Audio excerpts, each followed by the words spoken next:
Saudações a todas as pessoas que estão nos assistindo.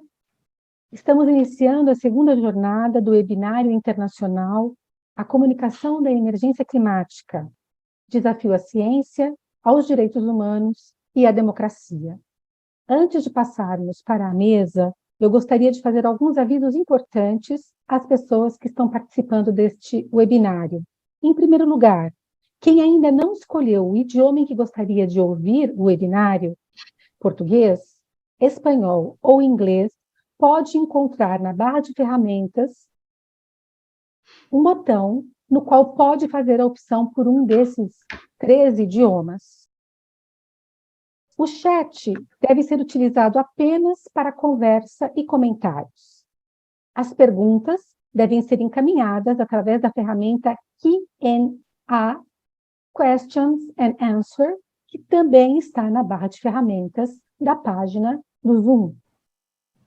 O link da lista de presença para aqueles que gostariam de receber certificado está disponível no chat. Por favor, fiquem atentos. Passo a palavra agora para o jornalista Matthew Schertz, editor-chefe do site Verdura no Clima, co-organizador deste evento e também editor-chefe do World Observatory for Human Affairs. Boa tarde a todos, meus cumprimentos, saudações e agradecimentos a todos os membros da mesa do dia de hoje. Obrigada. Obrigado, Nery. Boa tarde a todos. Bom dia para quem é de manhã. Nós vamos começar conversando com a ativista canadense Tzeporah Berman, que é conhecida por ter organizado bloqueios a madeireiras no Canadá durante a década de 1999, em um dos maiores atos de desobediência civil da história do Canadá. Ela já ganhou muitos títulos, serviu em diversas comissões e, em 2020, lançou o importante tratado de não proliferação de combustíveis fósseis. Tzeporah, pode falar.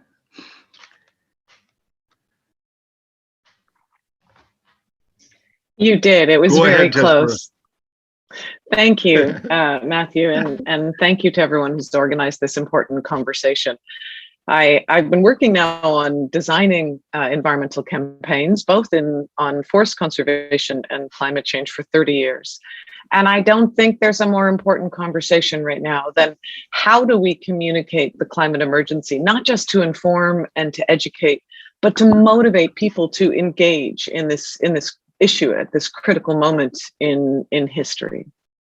I thought I would start by reflecting a little bit on where people are, what they know, and why I've decided to focus, along with thousands of people around the world, my efforts specifically on fossil fuels and the fossil fuel treaty. Bear with me for one moment while I just share my screen.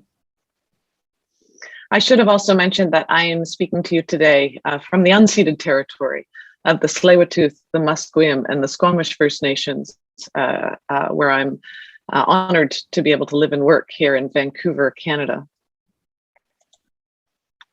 So I think that should have worked.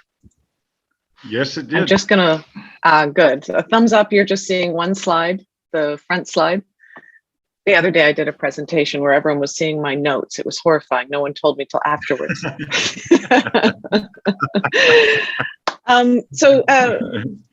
First of all, we know that around the world there is a growing concern about climate change, and largely tied to the dramatic increase that we have all seen and experienced, many more than others, in their daily lives because of extreme weather events.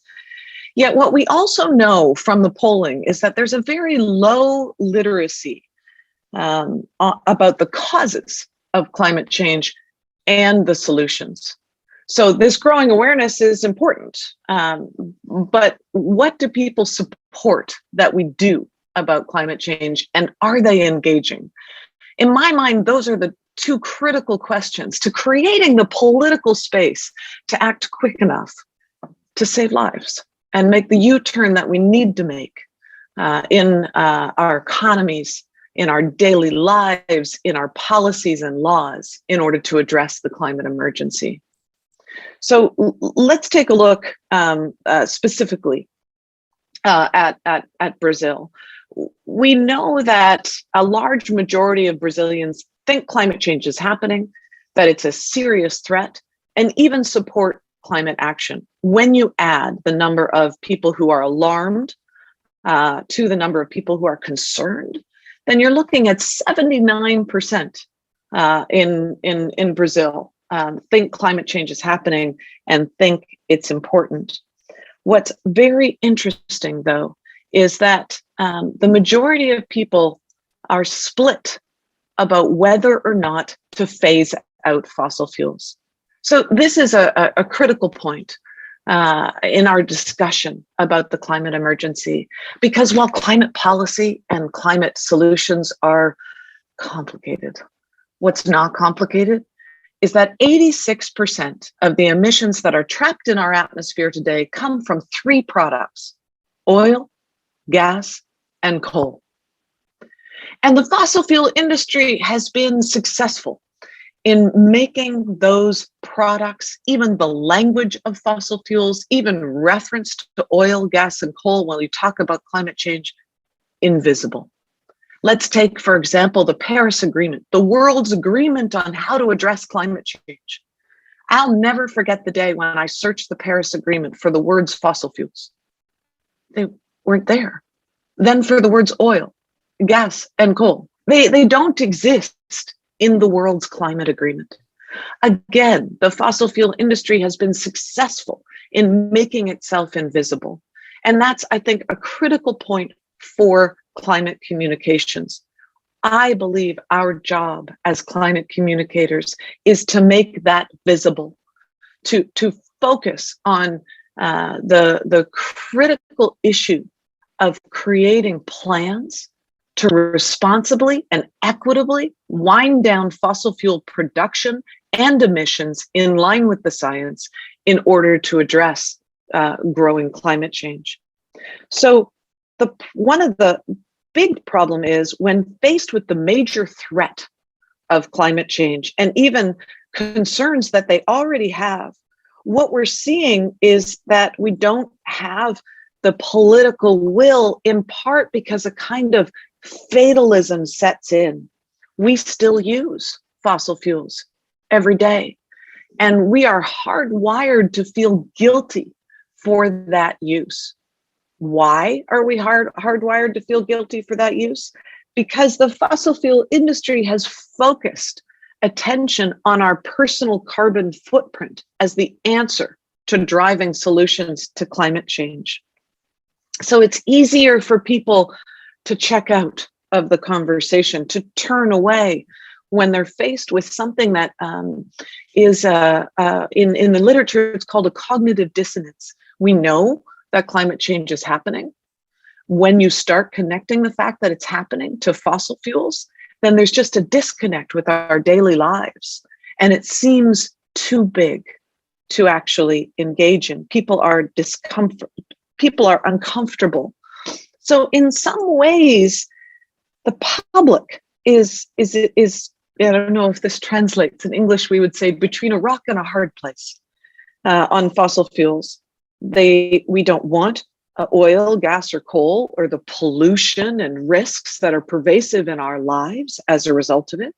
You know, one thing that's very useful for the conversation on fossil fuels today is not just to focus on climate change as the reason we need to phase out fossil fuels, because climate change is invisible. It's, unless you're faced with the extreme weather, it's hard to visualize that pollution. Carbon is often invisible, but the health impacts of climate change are very real.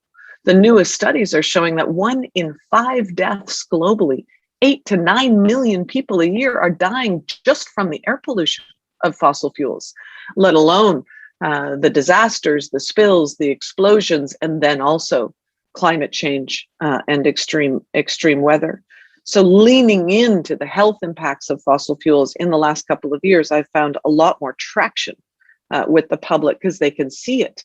We also see in the climate campaigns around the world that leaning into specific pieces of fossil fuel infrastructure, pipelines, coal plants, new LNG terminals, this makes the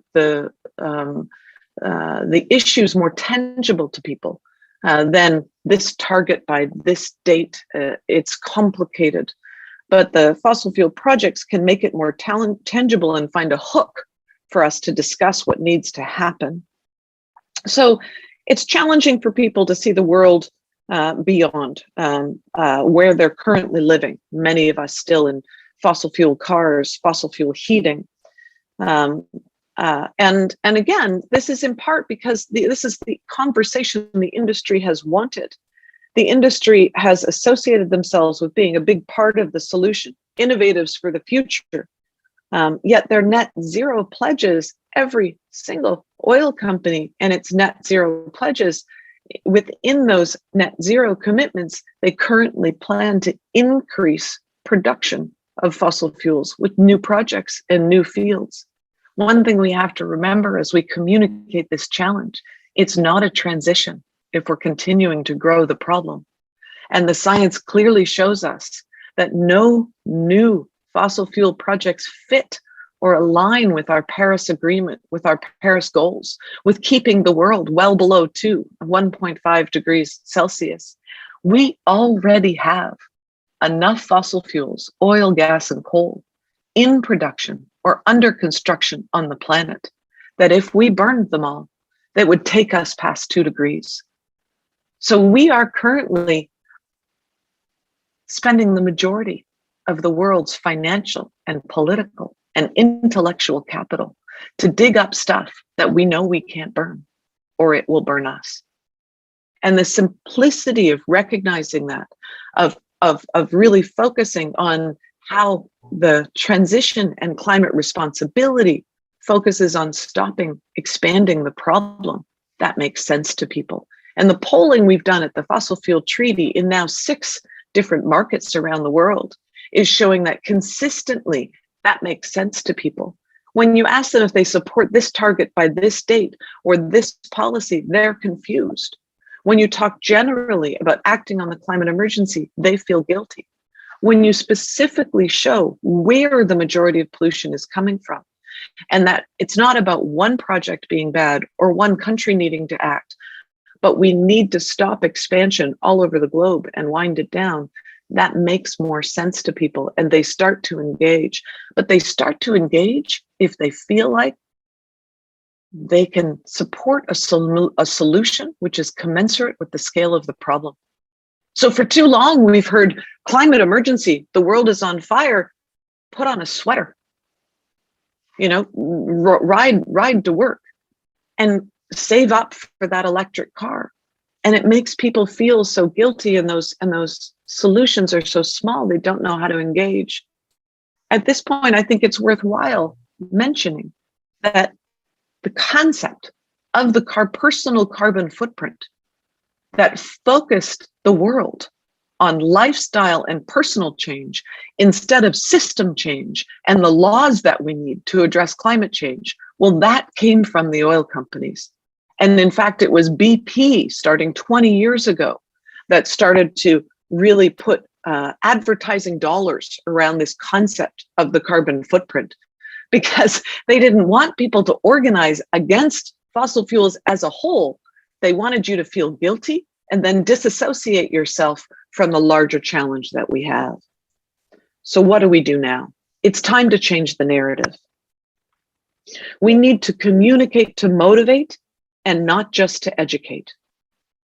It's for all of these reasons that myself and a growing network of civil society, government, Indigenous, youth, former diplomats, politicians, now over 260 elected officials from 60 countries around the world are supporting new international cooperation to stop the expansion of fossil fuels under a fossil fuel treaty. A major goal of the Fossil Fuel Treaty Initiative is to change the narrative, to shift the conversation about fossil fuels. We have all grown up with the social norm that increasing production of oil, gas, and coal means prosperity. We need to flip that social norm to recognize that today fossil fuels are our weapons of mass destruction. They are a greater threat to global security and global and to economic security, to lives and livelihood than almost any other thing on earth. And the good news is we have the solutions, we have the alternatives at hand. So placing oil, gas, and coal squarely to blame for the climate emergency and its expansion puts this as the greatest threat to humanity, but not leaving people in a state of fatalism by bringing to the need for and viability of a fair and fast transition to clean energy and other low carbon solutions, helping people feel a part of something bigger, something that is greater than the sum of our parts. So momentum on the fossil fuel treaty is growing because the solution is big, it's bold, but we need new international cooperation to stop the expansion of fossil fuels. Because for decades, we've been negotiating emissions, and we now have the Paris Agreement, and many countries around the world are successfully or working to reduce emissions. But behind our backs, the fossil fuel industry has been growing production. We are currently on track to produce 110% more fossil fuels than the world can ever burn. Let me say that again. We're currently on track to produce 110% more fossil fuels than we can ever use. So the good news is momentum has been incredible.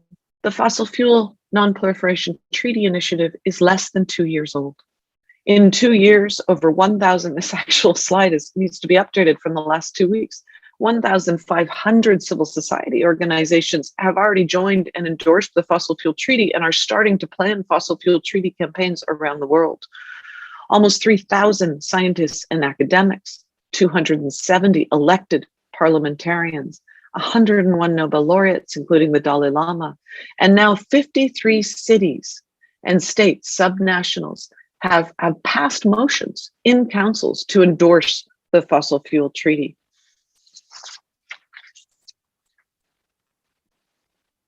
Part of what we've been trying to do with this initiative is highlight the fact that if we are going to stop expansion and manage a global wind down of fossil fuel production and emissions, the wealthy countries must act first.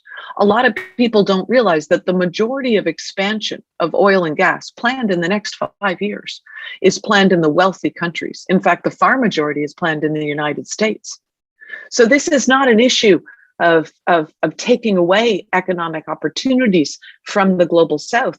In fact, the majority of expansion is in these 5 wealthy countries. And that's why at COP26, we released this report on the fossil fuel 5 that you can get on our website.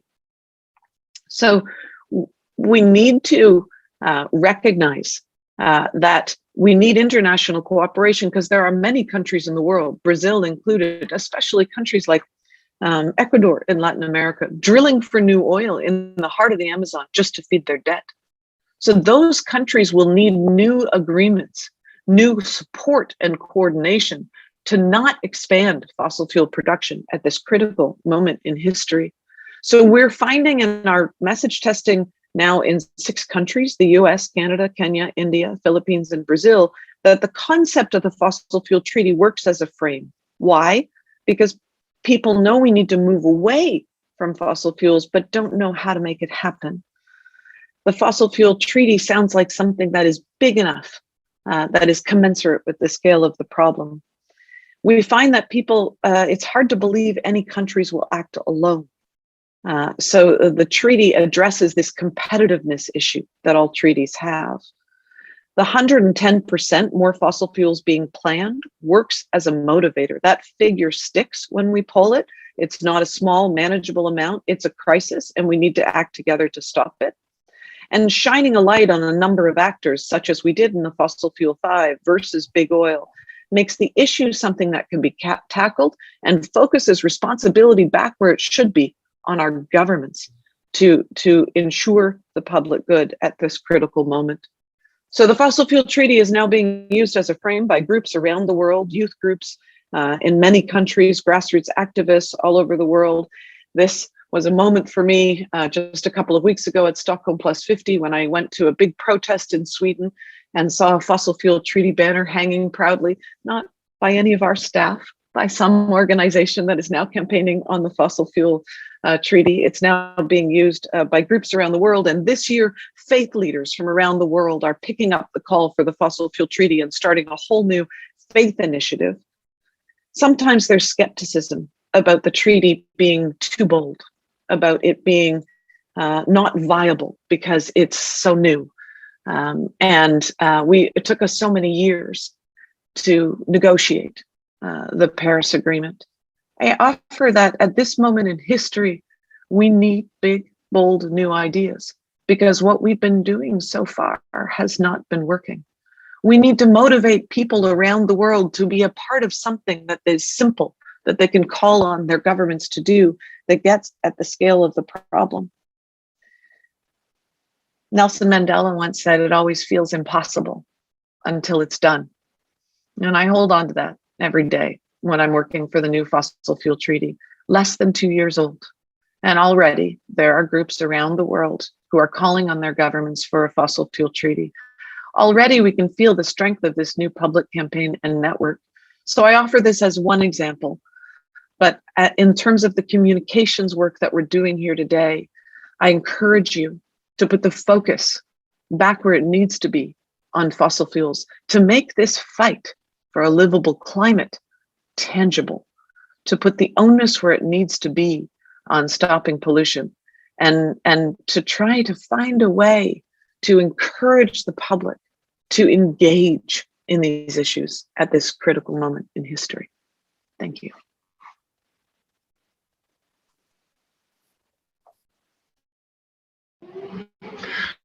Thank you very much, Tzeporah. That's very inspiring.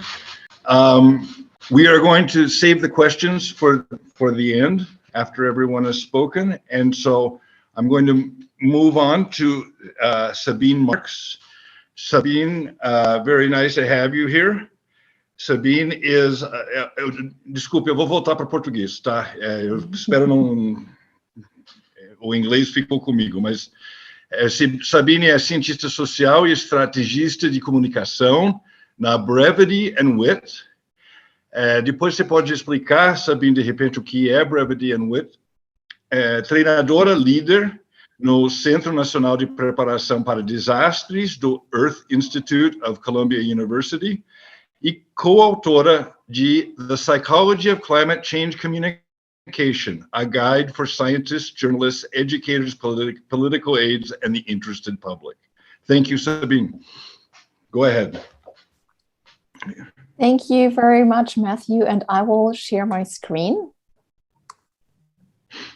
Can everybody see my screen?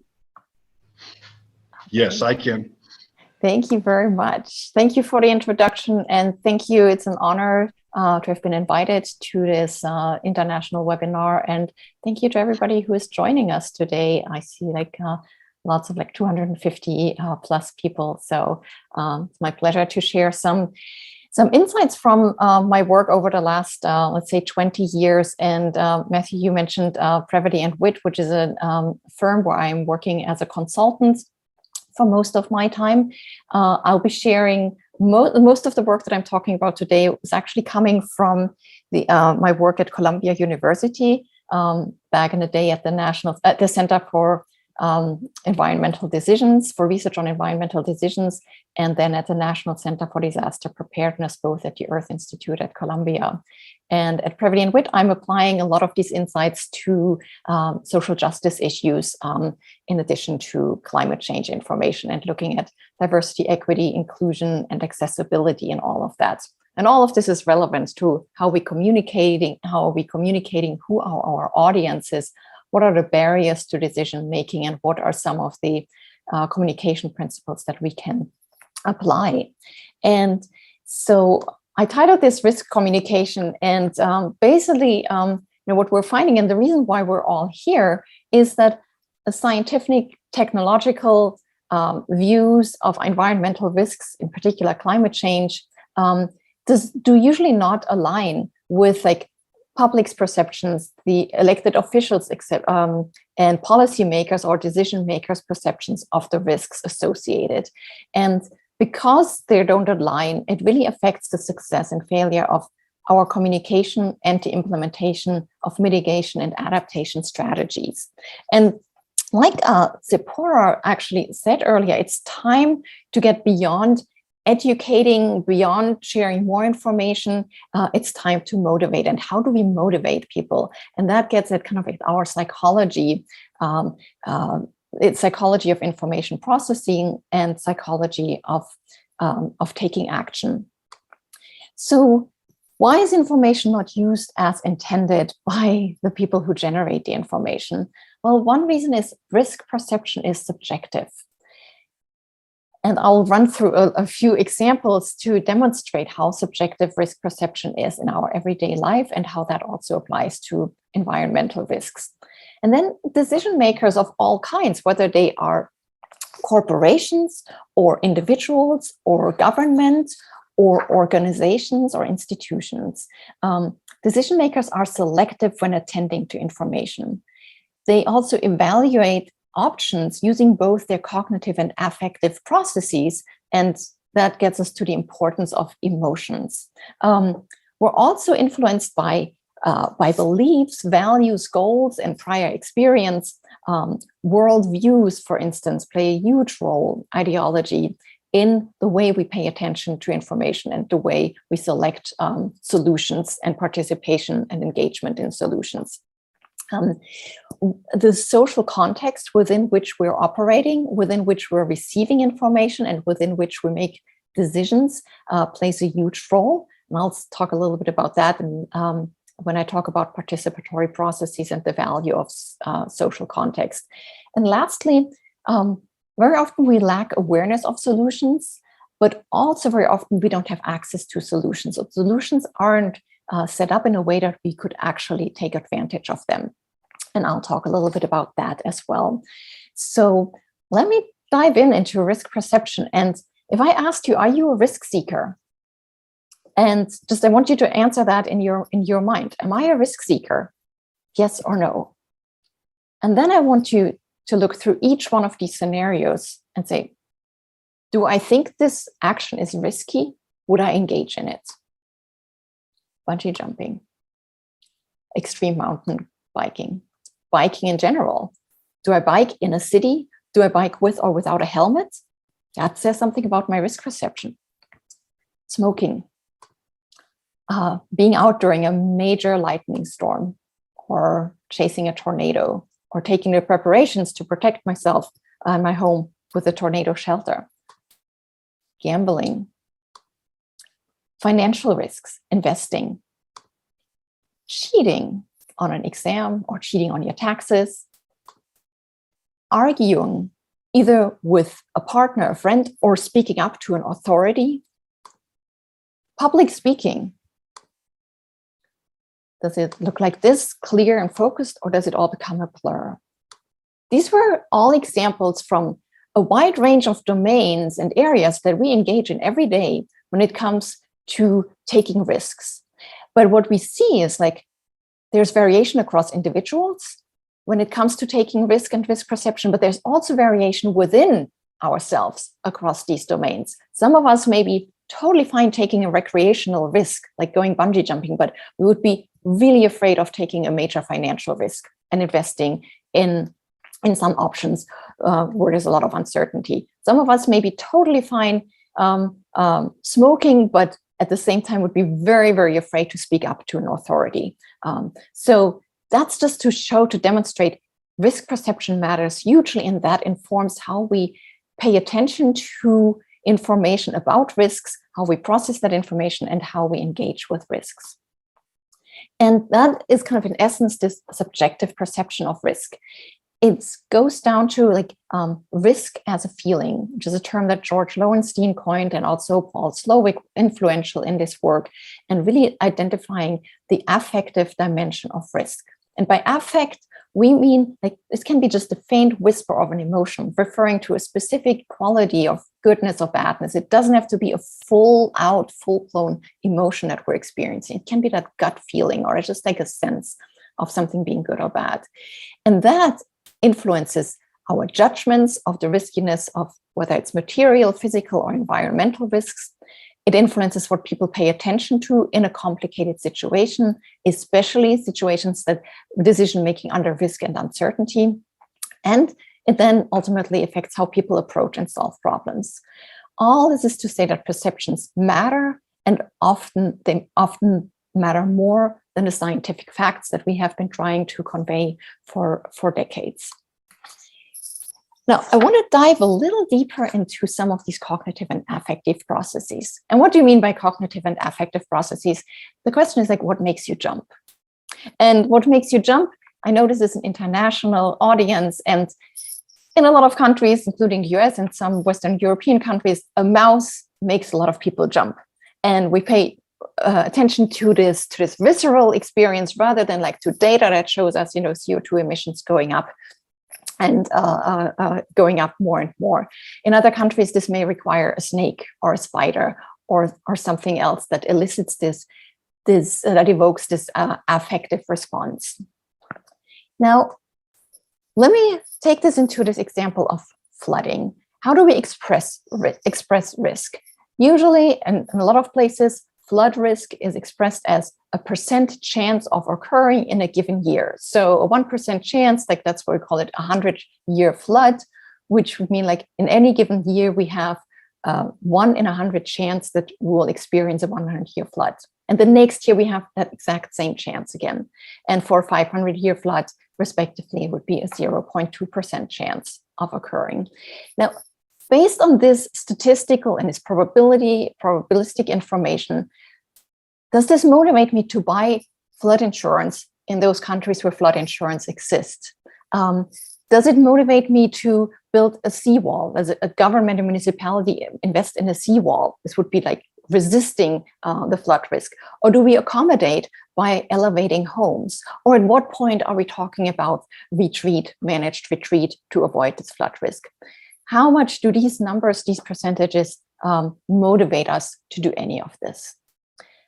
Unless you're a scientist, most people, even corporations, may not be motivated by this unless we see the destruction that comes from flooding, unless we have experienced it. We have examples here from around the world where individuals are experiencing extreme hardship, where our health is at stake, where large communities are losing their livelihood, where major infrastructure is destroyed. Seeing this, having experienced this, will motivate us more, but it may also mean that we're overestimating the risk of flooding. So there are benefits of the experience and there are downsides of it because we may be overestimating a risk. Fortunately, we don't all have had major flood experience, but how can we create experience that motivates people? And here I want to call on the attention to the work of artists, creating experiences without creating the actual threat. This is an example of Mary Miss, who did a project in Boulder, Colorado, about 15 years ago, mapping throughout the city what a 100-year flood would look like. People experienced on their day-to-day commutes, when they're playing, when they're out on their way to work, they see these blue dots that show them where the flood level would be. This was up for 3 months and engaged the community in the process. And it's a call, not just like on artists for helping communicate the issues, but also engaging with the communities. Artists are much better at engaging communities than many scientists are. So I call for that collaboration. I've seen wonderful examples of that. So that was just like about flooding. How do we express flood risks? How do we express other risks from extreme events? Now, let me dive into for a minute into framing effects, which is a tool that we can use that actually helps audiences think about a topic through a different lens. And we can do that by changing the narrative or word choices. And one example is like a loaded topic like climate change. If we frame it as a health issue or a national security issue, a climate justice issue, an environmental stewardship issue, and many, many other ways. We may get attention from individuals, from organizations, and potentially corporations. Then there is a way to frame information by making subtle changes in wording or reference points. So do we want to talk about climate change in local terms or in global terms? We can talk about climate change actions in terms of losses and gains. We can express the same information either as losses or as gains when we talk about probabilities. So those are framing effects. And I'm going to get somewhat more practical here. For instance, with the public health frame, it can show that climate change is a concern for everyone when we highlight either children and asthma, the elderly and heat waves, and it is an opportunity to highlight the co-benefits of climate solutions by reducing emissions. We're reducing pollution, which has an effect on children's health and asthma rates. Another frame is the national security frame, which was quite successful in the United States, where the US Pentagon embraced climate change as a major issue by looking at how are their bases affected by climate change. For naval bases, does it affect military readiness, but also really auditing their own emission footprint and what that does for the military and for our climate. The climate justice issue in terms of a global climate justice frame, but also within each country. And this bottom picture is from a protest in New York, where climate justice and racial justice are the linkages are so evident and so close. Here's an example of making it local. As we saw yesterday in Tony Lazarewicz's presentation, climate change is still an issue that people perceive as distance in terms of like space and in geography and in terms of time. While everybody believes climate change is happening, unless you're experiencing the extreme events associated with it, you still believe that you are safe. So how can we bring the message close to home, bringing the local impacts close to home, but also highlighting local solutions, even though many solutions happen at a much broader scale. And Tzeporah has pointed this out. We need to shift back from the individual to the actual corporate responsibility. But in order for people to engage with that and march for your fossil fuel non-proliferation treaty, we need to translate data into locally meaningful action so that people get engaged and see why they need to speak up. And here is an example of how to do this. So extreme heat waves in the northeastern US, you can express this as like that warming will occur in as much as like 3.1 degree Fahrenheit in this case, and show a map. But how does that translate into the number of heat days over 95 degrees in the city of New York? It goes up from 10 to 30 days in only 8 years. And then put a number onto which populations are especially vulnerable to suffering from heat waves because they don't have access to air conditioning or other ventilation. It's like more than 500,000 people and growing. So putting numbers and putting meaningful examples, meaningful translations of these numbers into your communication. Similarly, a state park in Maine, the northeastern US, by 2100 summers in Acadia National Park are projected to be 10 degrees hotter. That's a heat that people have a hard time maybe feeling when they see this. But what does it mean for your outdoor activities when mosquito days go up from 70 days to over 100 days? How does that affect transmission of disease? And if you're not worried about disease, it's just a plain nuisance. So translating that into something like in a way it affects activities that people engage in that are meaningful to people. Similarly, what variables are we selecting in our communication? What variables are most important to people? With typhoons and hurricanes, we focus a lot on wind speed that makes them a category 1, 2, 3, 4, or 5. But we often neglect the torrential downpours that occur not just on the coastline, but sometimes 100 and 200 miles inland, which we need to be prepared for and pay attention to. All of this is like this framing helps us, like when people have a finite pool of worry, elected officials have a finite pool of worry. We're worried about the economy. We're worrying about coronavirus. I need to Photoshop a coronavirus into this image. We're worried about terrorism. We're worrying about gun violence in this country in particular. How much more can we worry about? But with framing, we're able to show that each one of these issues has a connection to climate change. And we need to think holistically, and we need to connect the dots. One other thing, like lessons learned from our work, is like that we need to lead with solutions. When people are overwhelmed with a problem, such as climate change, which is a massive problem, it can lead to paralysis. But knowing that there are solutions makes us more likely to accept the existence of a problem. So I encourage everybody to lead with solutions. And if you can't lead with solutions, at least pair any impacts that you're talking about with solutions. That instills a sense of efficacy, and that is empowering. And it reorients people toward action and opportunity, which then abates feelings of hopelessness and dread. And giving people the sense of personal and collective efficacy determines how they respond to information, how they determine, should I be engaged in this cause? And then it gives people the sense of being part of a larger solution and a greater overall support of a cause and ultimately collective action. And then many solutions have co-benefits that we need to highlight as well to get more people on board. So, but in this, it's also really important that you know your audience, that you translate the information in something that's actionable and appropriate for them. And whether that's a corporation or a small community. And as I said, leading with solutions can increase your message and information reception. And we want to highlight the impact of small actions, even though we also need big actions. And actually, to Tzeporah's point, behavioral science is admitting now that they have bought into like working on the individual actions, and that it has actually affected or has been to the detriment of looking for bigger action. But small action is important. There's a lot of psychological benefit to that. So we want the actions to match the impact scale and lead times of whatever we're planning for, or extreme events, for instance, and we want them to match the decision-making capacity, financially, the human capacity, and then the structural issues that may be underlying. And when we're talking about solutions, we really want to make sure we're avoiding a single action bias.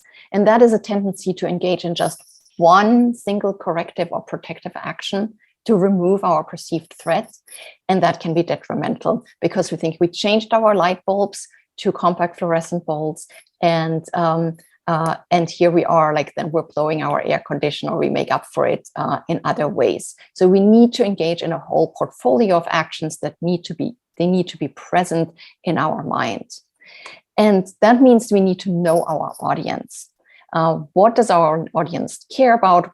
Is our audience's capacity to respond? And that we can do through participatory processes, so we can tailor our communication. And I just have like a couple slides on that. What I mean by participatory processes means like we need to determine all relevant audiences and parties, all the stakeholders, and include stakeholders who don't think like you. Don't include just the usual suspects, and ask around the table who is missing at the table. And then we can learn from each other in a reciprocal relationship between scientists, practitioners, the public, and any other stakeholders that are involved. We want to translate research into usable recommendations for our stakeholders, and then distill, evaluate, update, and repeat. And this is a long process. This is not something we have an idea, we have a solution, this is what you need, and we go in and want to implement. These are year-long processes, sometimes 10-year-long processes to build the trust with the communities, with the stakeholders. And sometimes those are corporations, sometimes they are elected officials with whom we can then work.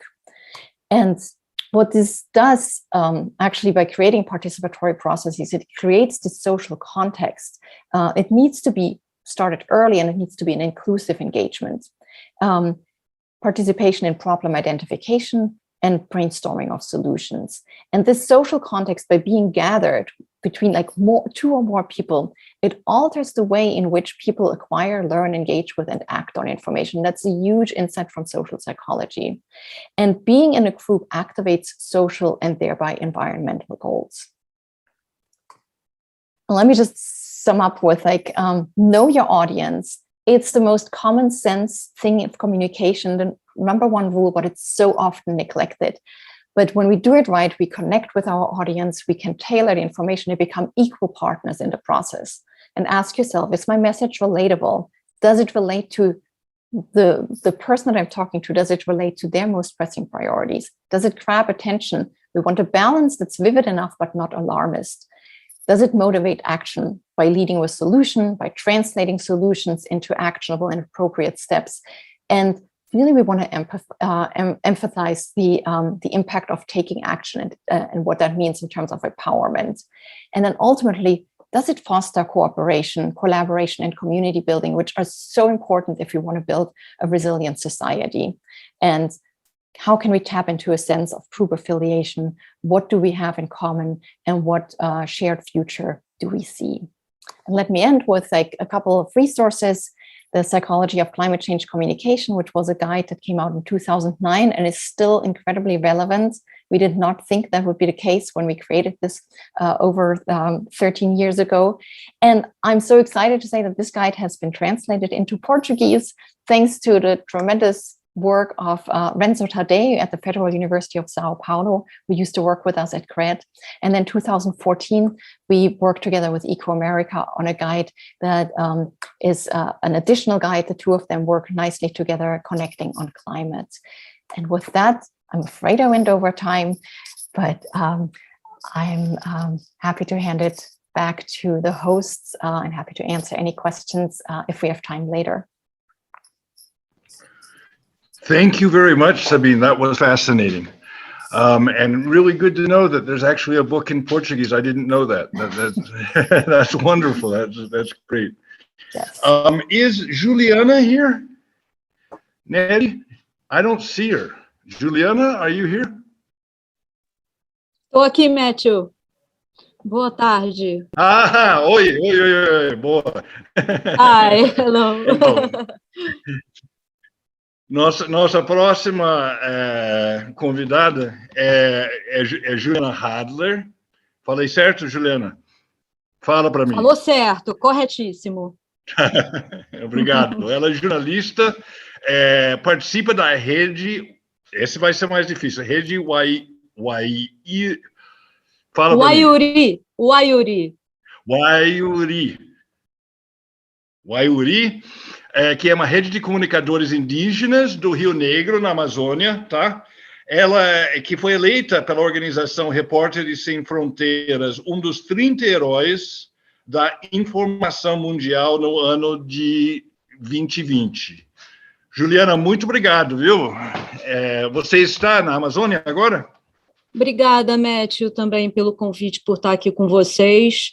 Eu estou voltando para a Amazônia nesse sábado. Eu estou agora falando da sede do Instituto Socioambiental em São Paulo, que é onde eu trabalho, e eu estou, na realidade, chegando de uma viagem na Holanda, onde eu acompanhei o presidente da Federação das Organizações Indígenas do Rio Negro, que eles receberam um prêmio pela Rede Waiuri, pelo trabalho de combate a fake news e desinformação no tempo da pandemia.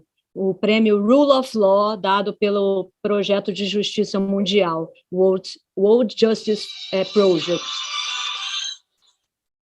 Então, eu tô voltando para Manaus no sábado. Eu vou começar, então, falando um pouquinho da onde a gente está, né? O Instituto Socioambiental, onde eu trabalho, é uma organização indigenista, é uma organização não governamental brasileira, e a gente trabalha no Alto Rio Negro, na cidade de São Gabriel da Cachoeira, que é considerado o município mais indígena do Brasil, fica na fronteira com a Colômbia e com a Venezuela, numa região chamada de Cabeça do Cachorro, por conta do mapa do Brasil, que tem uma cabeça do cachorro ali no noroeste amazônico, né? Então, essa região do Alto Rio Negro.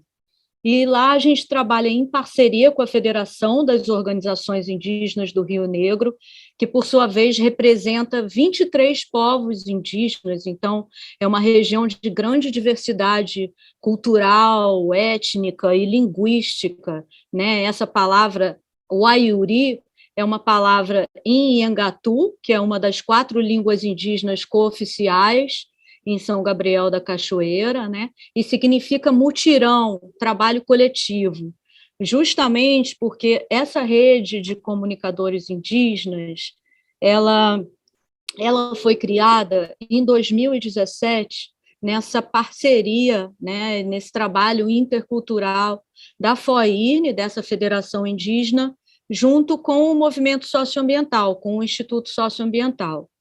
Na ocasião, em 2017, já se pintava ali um cenário muito adverso para os povos indígenas, né, de muita circulação de mentiras, de notícias falsas, inclusive até da questão do negacionismo climático também. Nessa também bastante ali circulando também as questões de negacionismo climático. Já era um cenário que antecedia a eleição do atual governo do Brasil, que todo mundo sabe, né, que é grande produtor de notícias falsas e de negacionismo climático também, né?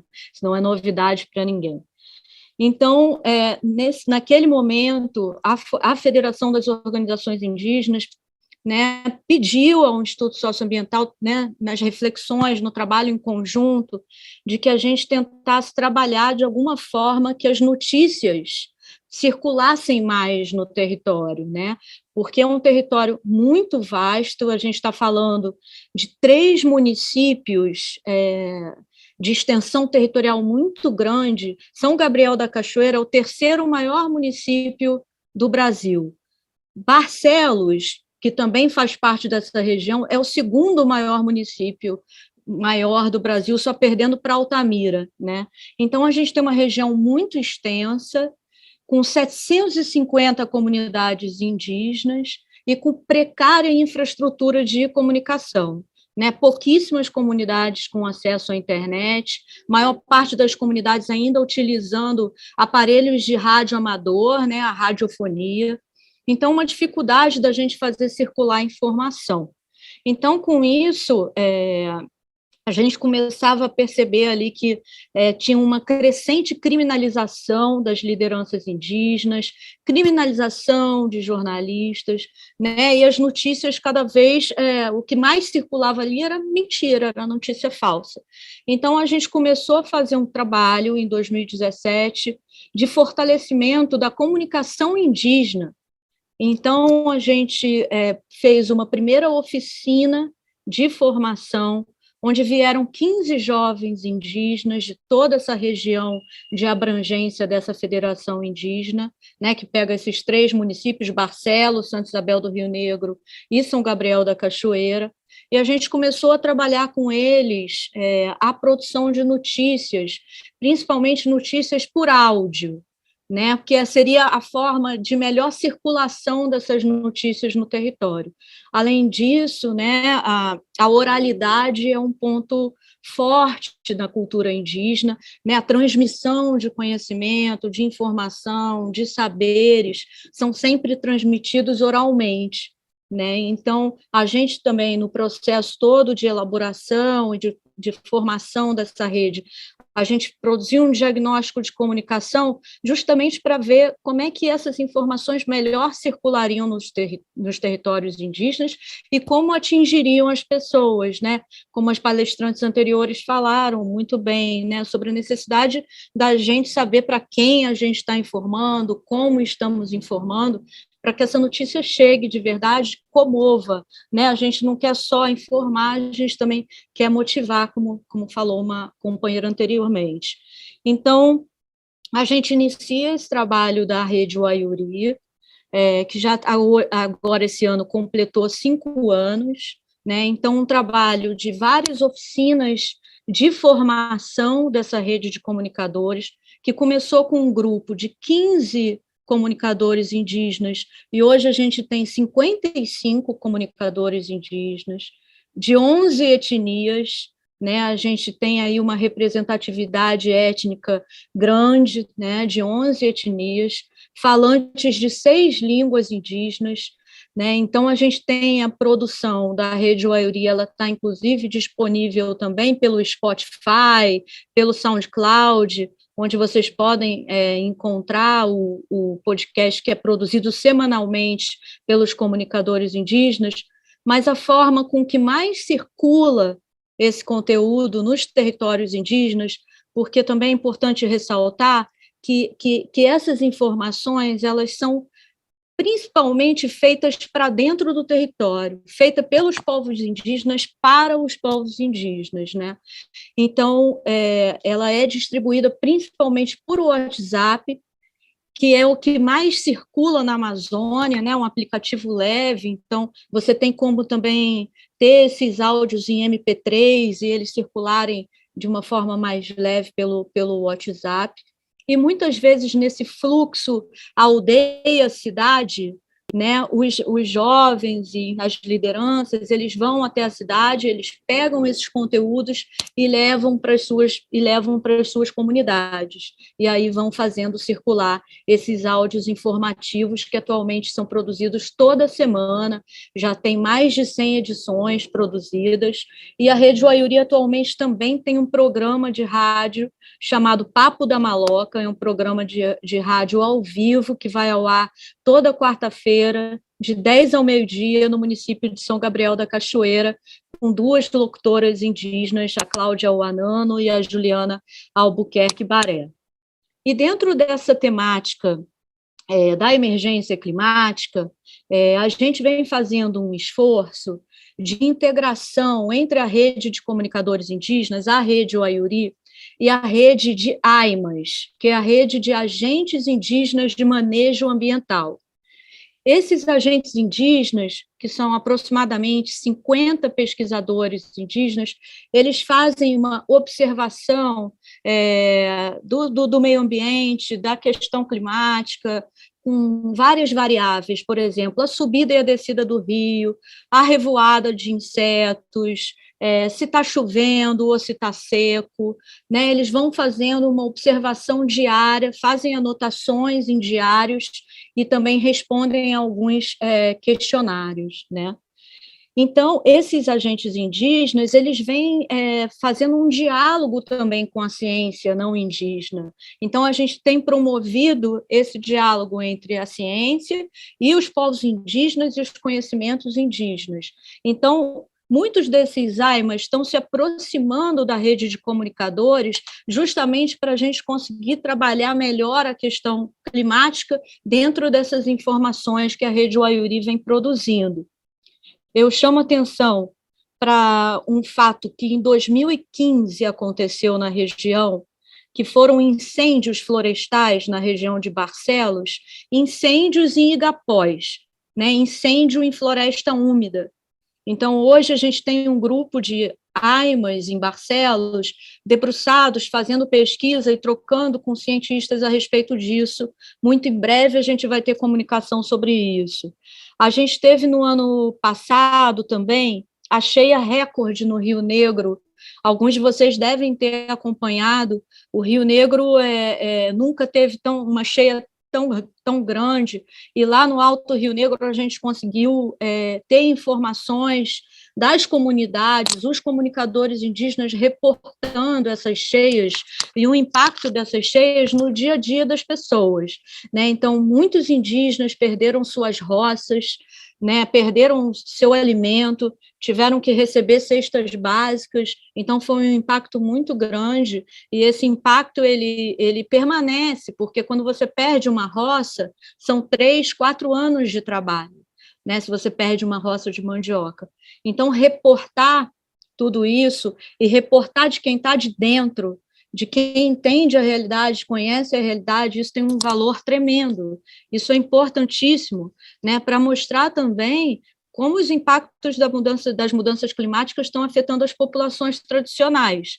E aí a gente tem um cenário aí de refugiados ambientais, de pessoas que, né, precisam se deslocar muitas vezes, ou abandonar suas comunidades, ou mesmo acabam tendo suas rendas afetadas, né, porque hoje os povos indígenas do Rio Negro têm trabalhado muito os seus produtos da sociobiodiversidade, eles cultivam roças e produzem, por exemplo, a famosa pimenta baniwa, né, que ele já tem vendido para vários lugares do Brasil e do mundo. São roças de pimenta que eles perderam, com variedade de cerca de 60 pimentas. Eles perderam essas roças nessas cheias, e com isso não só perdem o seu alimento, mas perdem também a sua fonte de renda. Então vão se tornando cada vez mais vulneráveis e dependentes, porque uma coisa é você ter o seu alimento orgânico plantado da sua forma tradicional, outra coisa é você depender, infelizmente, de cestas básicas. Ninguém quer isso. Então também tem um processo hoje muito preocupante, assim, né, e que a gente tem que começar a pensar sobre adaptação para essas questões climáticas também na região amazônica. E existem muitos desafios, né? Como vocês sabem, trabalhar na Amazônia é muito desafiador. A questão de segurança é um ponto muito importante, né? A gente está vivenciando esse caso agora terrível, né? Eu conhecia o Dom trocava muitas ideias com a gente, esteve em São Gabriel da Cachoeira em outubro passado, é muito triste. O Bruno também, um grande parceiro de todos nós indigenistas, né? Então a gente já tinha desafios, né? Que o desafio da logística, da precária infraestrutura de comunicação. Trabalhar na Amazônia exige muitos recursos, né? Realizar essas oficinas de formação que eu estava comentando com vocês, esses processos formativos, eles são muito custosos, e esse cenário de aumento crescente da violência na Amazônia está nos preocupando muito a todos nós comunicadores, né? E a gente, inclusive, vem trocando muitas ideias com os Repórteres Sem Fronteira sobre protocolos de segurança, porque a gente não pode expor os comunicadores indígenas a risco, ainda mais eles que convivem diariamente, estão nas comunidades e são muito vulneráveis. Então, é realmente um momento que a gente precisa ter uma resistência muito grande para continuar o nosso trabalho, porque, como diz a palavra, é emergência climática, é emergência da Amazônia, é emergência dos povos indígenas. A gente tem que continuar o nosso trabalho, mas a gente também precisa ter uma cultura do cuidado. A gente não pode expor as nossas vidas, né, aos riscos que são cada vez maiores. Então, era um pouco isso que eu queria trazer aqui para vocês, e fico também depois à disposição para responder perguntas e interagir com os demais palestrantes. Muito obrigada. Muito obrigado, Juliana. Eu achei muito interessante, e depois eu vou querer trocar uma ideia com você sobre isso, pessoalmente, mas é outra coisa. Agora vamos ouvir a apresentação do Guilherme Figueiredo, que é antropólogo da mídia e do colonialismo, e ele foi formado, ele estudou no Museu Nacional, é professor desculpe, eu estou com é professor da Universidade do Estado de Amazonas, no município, outra pessoa de Amazonas, no município de Tefé, e onde com populações tradicionais há 18 anos. É integrante da Rede de Notícias da Amazônia e da Escola de Redes Comunitárias da Amazônia do Projeto Saúde e Alegria. Guilherme, por favor. Boa tarde. Gostaria de agradecer ao Unicamp, as organizadoras Sônia Seixas, Nélia Almeida, e as palestrantes e todos aqui presentes pela oportunidade desse diálogo. O negacionismo da pandemia alarmou como nunca as comunidades científicas e as nações, pois os riscos eram para todas e todos e os efeitos rápidos e visíveis. Lamentavelmente, o negacionismo mais antigo e perigoso não tem recebido a mesma atenção. Há décadas, líderes políticos, econômicos e meios de comunicação corporativos agem como se não houvesse mudança climática ou abordam o dilema de modo superficial. Estimulou o debate sobre o negacionismo e o seu enfrentamento com a divulgação científica, o jornalismo científico e outras formas de comunicação e colaboração entre ciência, sociedade e natureza. Mas será que a resposta ao desafio da comunicação virá apenas de dentro da ciência? Ou será melhor buscar a comunicação em suas fronteiras virtuosas, aquelas em que ela se torna aliada em um diálogo de saberes, como diria o Enrique Leff? O meu lugar de fala coletivo é fruto da interiorização da universidade. Moro e colaboro há 18 anos com a educação e a produção científica feita na floresta da Amazônia Central, no Médio Rio Solimões, em diálogo permanente com movimentos sociais e populações da floresta, participando de experiências como a Rede de Notícias da Amazônia e a Escola de Redes Comunitárias da Amazônia.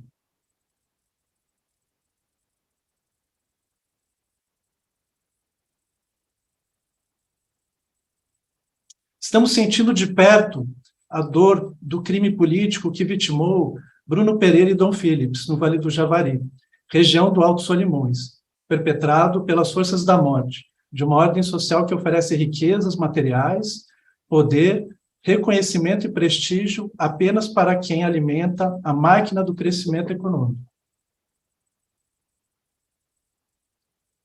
Diante de tantas ameaças, diversos movimentos sociais da Panamazônia têm adotado o bem viver como conceito em torno do qual tecer colaboração e aglutinar saberes e forças contra-hegemônicas. De um lado, a ciência de origem europeia, como afirma Leff, tem se deparado com seus próprios limites epistemológicos para refletir sobre o meio ambiente e repensar os caminhos de uma história que caminha para a autodestruição. Por outro lado, diversas populações indígenas e tradicionais estão contribuindo para a mudança de rumos com seus conceitos e conhecimentos próprios, frutos de pesquisas que realizam junto a seus anciãos e dos diálogos que tecem entre si com os não indígenas e com os seres da natureza. O bem viver se popularizou como termo que tem equivalentes na língua de diferentes povos e que ajuda a pensar práticas que podem ser encontradas, inclusive, em experiências emancipatórias de trabalhadores da Europa e de outros continentes. Em resumo, significa a tecedura de relações respeitosas entre humanos e deles com a natureza. Como demonstra Alberto Acosta, o bem viver é passado, presente e futuro. É passado, pois pode ser encontrado em línguas e saberes ancestrais de muitos povos. É presente, pois as formas respeitosas, dignas, colaborativas de trabalho e vida podem ser encontrados atualmente em todo o mundo, e em tradições diversas, inclusive em experiências ligadas às ciências e tecnologias de origem europeia. E é futuro aberto, pois há muito que se tem construído, há muito o que ser construído e enfrentado para que sejam revertidas as tendências à dominação, exploração e destruição da vida atualmente em curso. Não se trata, porém, de um projeto fechado. Afinal, quando o respeito mútuo permite a partilha da construção da história, não é possível prever os desdobramentos.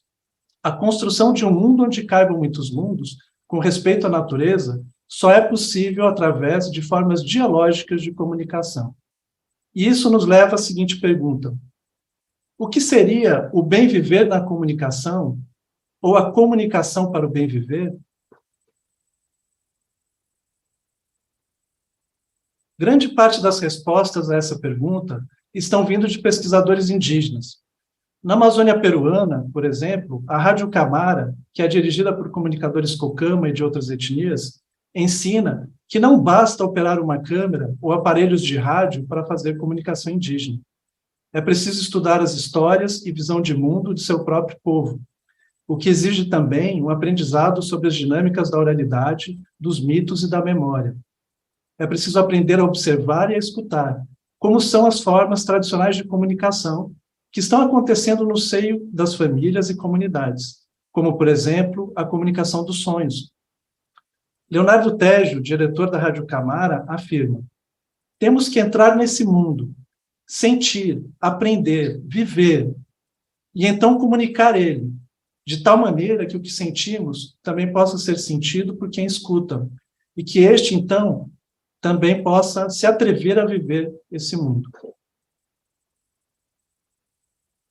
Na Colômbia, o povo Nasa, através das palavras da comunicadora Dora Munhoz, explica que para se fazer comunicação indígena é preciso estudar a comunicação própria e a comunicação apropriada.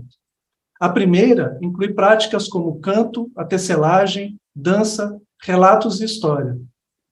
É necessário estar envolvido nas dinâmicas comunitárias e nas mingas, que são os mutirões, e aprender com os anciãos, participar de rituais e se comunicar com os seres do território. Já a apropriação das novas formas de comunicação acontece na participação em passeatas, mobilizações e na tradução de mensagens indígenas para fora das comunidades, usando rádio, texto, vídeo, internet, etc. Mas para que essa inserção no mundo possa produzir diálogos, isso é muito importante, é necessário colocar no mesmo nível os saberes indígenas e os não indígenas, promovendo-se assim a compreensão mútua. A colaboração na tecedura da comunicação para o bem viver também tem sido feita por não indígenas. E um exemplo é Leonel Herrera, ex-presidente da Associação Latino-Americana de Comunicação e Educação Popular, ALE, que tem conectado comunicadoras e comunicadores de muitos países da América Latina e Europa. Para ele, o bem viver é um paradigma emergente, mas inviável sem a defesa do direito humano à comunicação e da democratização dos modelos midiáticos. Portanto, é necessário avançar em legislações nacionais e internacionais que coloquem todas as pessoas como sujeitos da comunicação, promover a horizontalidade nas linguagens, narrativas e sentidos, e também processos de deliberação, e democratizar políticas culturais, modelos educativos, formas organizativas e a participação política. Mário Kaplun, em 1985, já tinha publicado que, mesmo na tradição latina, europeia, o significado original da palavra comunicação vem de communis, da mesma raiz de comunidade e comunhão. Ele afirma que foi apenas após a construção da mídia de massas e quando esta quis se legitimar perante os questionamentos da sociedade, que ela inventou o conceito que prevaleceu na ciência hegemônica e nos grandes meios, a comunicação enquanto transmissão unilateral de mensagens em que a eficiência corresponde a evitar ruídos e influenciar um público receptor. Tendo por base as experiências de educação popular da América Latina, em grande parte impulsionadas nas rádios e comunidades de base da Igreja Católica, a partir de 1947, com a experiência da Rádio Sutatenza, na Colômbia, o autor argentino define a comunicação necessária como sendo, ao mesmo tempo, diálogo, processo educativo, participação e processo organizativo. Ao colocarmos em diálogo essas diferentes contribuições que são necessárias para a reflexão sobre a mudança climática e a comunicação, fica claro que não será suficiente inserir conteúdos ligados à conservação ambiental nos modelos de comunicação hegemônicos. Também não bastará conhecer os públicos para melhor influenciar as suas condutas. Afinal, apenas na partilha da história, por meio do diálogo, será possível construir uma comunicação respeitosa. Assim, é urgente que avancem as legislações e sejam realizadas políticas efetivas de democratização da comunicação. Além disso, precisamos aprender com os saberes ancestrais, as experiências atuais e os sonhos dos povos latinos, cocamas, nasa, de tantos outros, em que fazer comunicação é tecer comunidades e sociedades pautadas pelo respeito, diálogo, participação, colaboração entre humanos e a natureza. São saberes com consequências bastante profundas. Implicam construir formas muito mais orgânicas de comunicação, capazes de refazer e fazer os tecidos da vida. Como afirmam várias comunicadoras e comunicadores da Amazônia, essas formas de comunicação são também maneiras de cura, modos de curar. Leonardo Tejo, no texto Curar-se para Comunicar, ao explicar mais especificamente o que necessitamos para reaprendermos a comunicação com os seres da natureza, nos ensina que, primeiro, precisamos nos curar a nós mesmos. E ele diz que existem 3 caminhos para isso, que é aprender a olhar, aprender a sentir e aprender a escutar. E queria agradecer pela essa oportunidade, mas antes de me despedir, eu queria também fazer uma breve homenagem ao Miller Correia, que é companheiro da Dora Munhoz, e que foi assassinado agora em março. O corpo dele foi encontrado no dia 14 de março, após um atentado na região do norte do Cauca. É isso. Muito obrigado, Guilherme. Muito interessante. Agora, eu gostaria que todo mundo pensasse em perguntas, que parece que nós vamos ter tempo, né, para ter perguntas. E eu vou apresentar o nosso último apresentador, que é o professor Enrique Leff, que é sociólogo, professor de Ciências Políticas e Sociais da Universidade Nacional Autônoma do México, dedica-se ao estudo da política ambiental nos campos de filosofia e da epistemologia ambiental, da ecologia política e da economia ecológica e da formação ambiental. Henrique, muito obrigado por ter aceito esse convite nosso. Matthew, soy yo quien agradece. Voy a hacer un esfuerzo por hablar en mi propia lengua, el español. En primer lugar, quiero agradecer profundamente a Neri de Barros, a Sonia Regina, a ti mismo, Matthew, este convite, nuestra invitación para entrar en diálogo, en comunicación, como decía Guillermo, en comunicación, en un diálogo, como decía, un diálogo de saberes. Un diálogo de saberes que nos convoca ahora a hablar de la comunicación ante, frente, para la emergencia, para atender, para responder a la emergencia climática. Ahí hay, digamos, dos temas fundamentales. El primero es la emergencia climática como un sintagma, como un foco de atención, un atractor que se ha vuelto fundamental para entender el desenlace de un proceso civilizatorio que lo que ha hecho es intervenir y dislocar los equilibrios de la naturaleza, ¿no? El metabolismo de la biosfera, y donde una de sus manifestaciones mayores, más fuertes, y como digo que ha sido como el atractor, casi que sintetiza lo que veníamos hablando hace 50 años sobre una crisis ambiental, hoy parece sintetizarse en una emergencia climática, con lo cual no quiero minimizar en ningún punto realmente la escala crítica de esta crisis climática. Y ahí el problema al que nos enfrentamos es que esta crisis climática, crisis ambiental, es una crisis civilizatoria que ha llegado a un punto realmente extremo, catastrófico, y la palabra catástrofe ya no es por un ánimo alarmista, no es como hace 50 años cuando se decía que sonó la alarma ecológica con la primera conferencia de Estocolmo, hace 50 años, que por cierto estamos conmemorando en estas fechas recientes de junio, sino que adquiere tintes realmente catastróficos, no solamente la sexta extinción, sino la manifestación de la pandemia, por ejemplo, que junto con la crisis climática manifiesta de muchas maneras esta crisis de dislocamiento del comportamiento de la biosfera, y aunque sea una verdad de perogrullo, habrá que recordar que nosotros estamos en este mundo justamente después de muchos millones de años en los que la Tierra logró equilibrar su atmósfera, este porcentaje de oxígeno y nitrógeno, ¿verdad? Y unas 200 partes por millón, ¿no?, de gases de efecto invernadero antes de la revolución industrial, que ciertamente se han venido incrementando.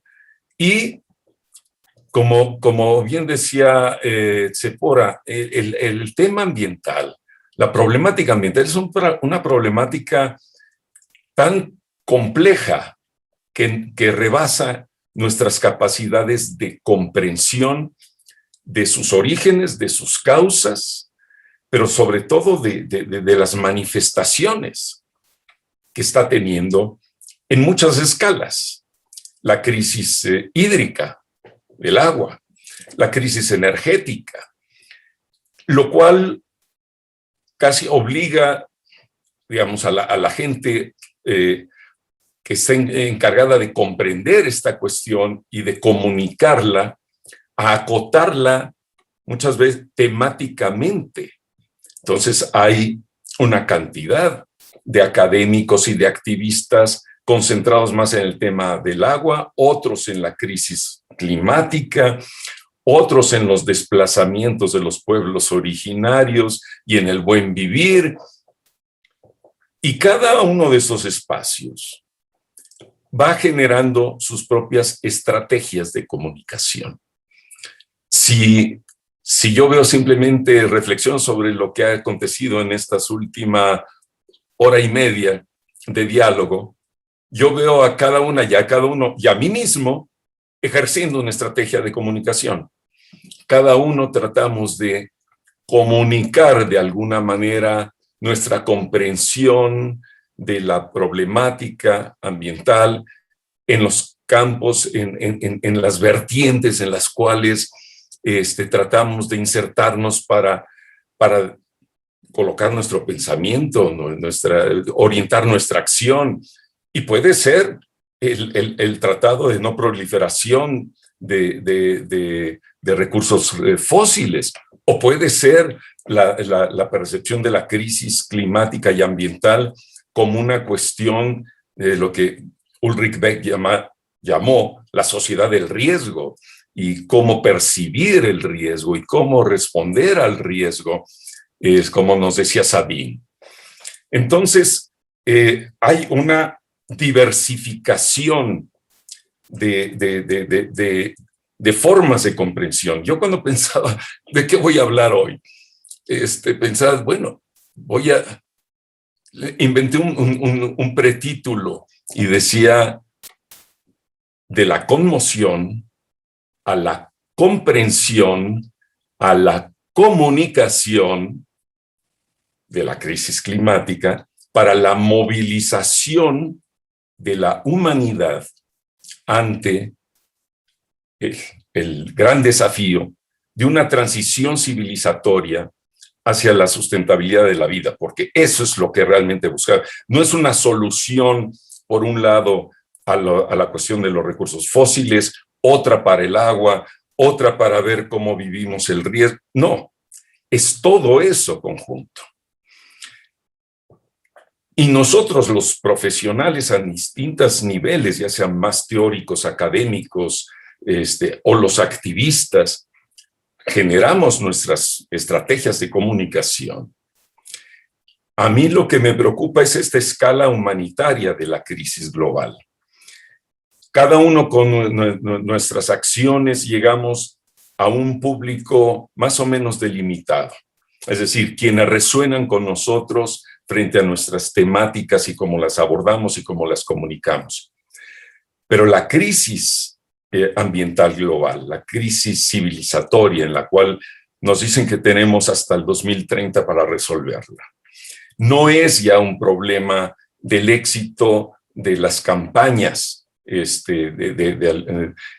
sea promovidas por el propio Papa, el Laudato Si, el llamado desde el mundo cristiano a toda la humanidad, o el grito de la juventud, ¿no?, de la Greta, y entonces las estrategias de comunicación para movilizar a la juventud y reclamarle a nuestra generación el no haber actuado, o cada uno de estos espacios que genera sus estrategias.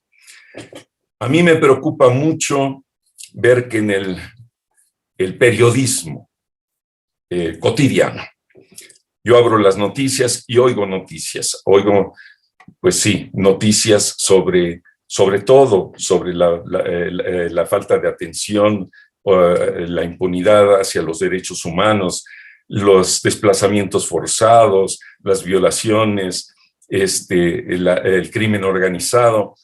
Y bueno, ahí las noticias, hay un periodismo de investigación que va desentrañando lo que normalmente el Estado-Nación encubre sobre esos procesos que llegan a tocar realmente pues, el alma de nuestra sensibilidad. Pero cuando se trata de noticias sobre el clima, sobre la cuestión climática, la noticia es que hubo una cumbre en tal lugar, que hubo tal acuerdo de París, que hay que disminuir las emisiones de gases de efecto invernadero, pero no hay análisis de los jornalistas. Es decir, ahí se reduce a una transmisión de la noticia de que hubo un evento que se preocupó. El tema ambiental no es central todavía en nuestros medios de comunicación y, como decía, es una cuestión que tiene que llegar a toda la humanidad y no solamente a aquellos que tenemos un interés, una sensibilidad por la cuestión ambiental. La cuestión ambiental no es un problema más dentro de los otros problemas sociales que sufrimos.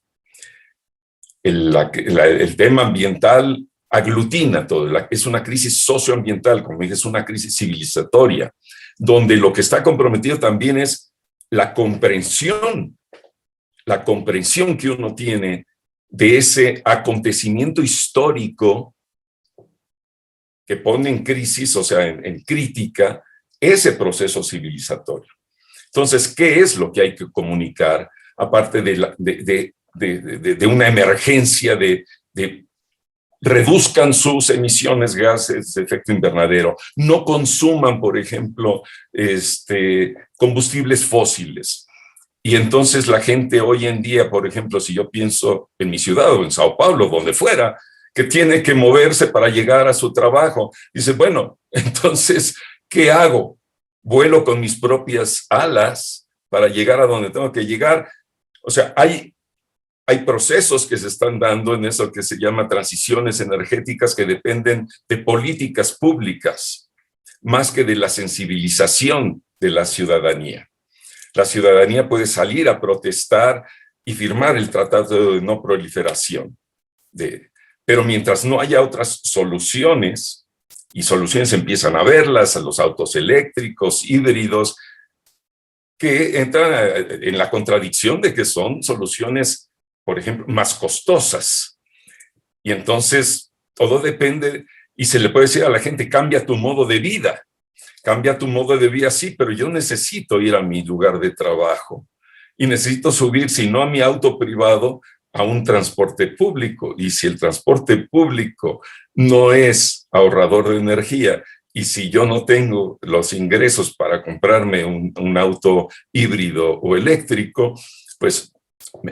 Y luego están las falsas soluciones ecológicas también, donde Tzeporah también apuntaba a una cuestión fundamental, que es la comunicación en el sentido del análisis crítico, de deconstruir todas las falacias que se vienen construyendo en los discursos del capital, ¿no? De la economía verde, del desarrollo, los mecanismos de desarrollo limpio, todas estas del protocolo de Kioto, todo eso que pretende resolver el problema climático a través de reducir el proceso ecológico a valores económicos, a transacciones económicas, que ha mostrado, digamos, su fracaso. Pero hay que desmontar. Entonces, ¿quién hace eso? Nosotros los sociólogos lo hacemos de alguna manera. Pero los sociólogos no somos los mejores comunicadores. Yo he sido un muy mal comunicador de mis propias ideas. A la gente le cuesta mucho trabajo leer mis libros. Y yo digo, es que ahí digo las cosas. Sí, pero yo soy un mal comunicador. Me dice, ¿por qué no escribes un libro de cómo leer a Enrique Leff? Bueno, eso yo no lo sé hacer. Entonces, se necesita unos comunicadores que sepan traducir. Hay que saber traducir. Hay que saber traducir críticamente, ¿no? Las ideas. Y esta complejidad de estos procesos. Y no es solamente que lo sepamos hacer quienes estamos digamos, en distintas temáticas y en nuestros activismos en distintos espacios.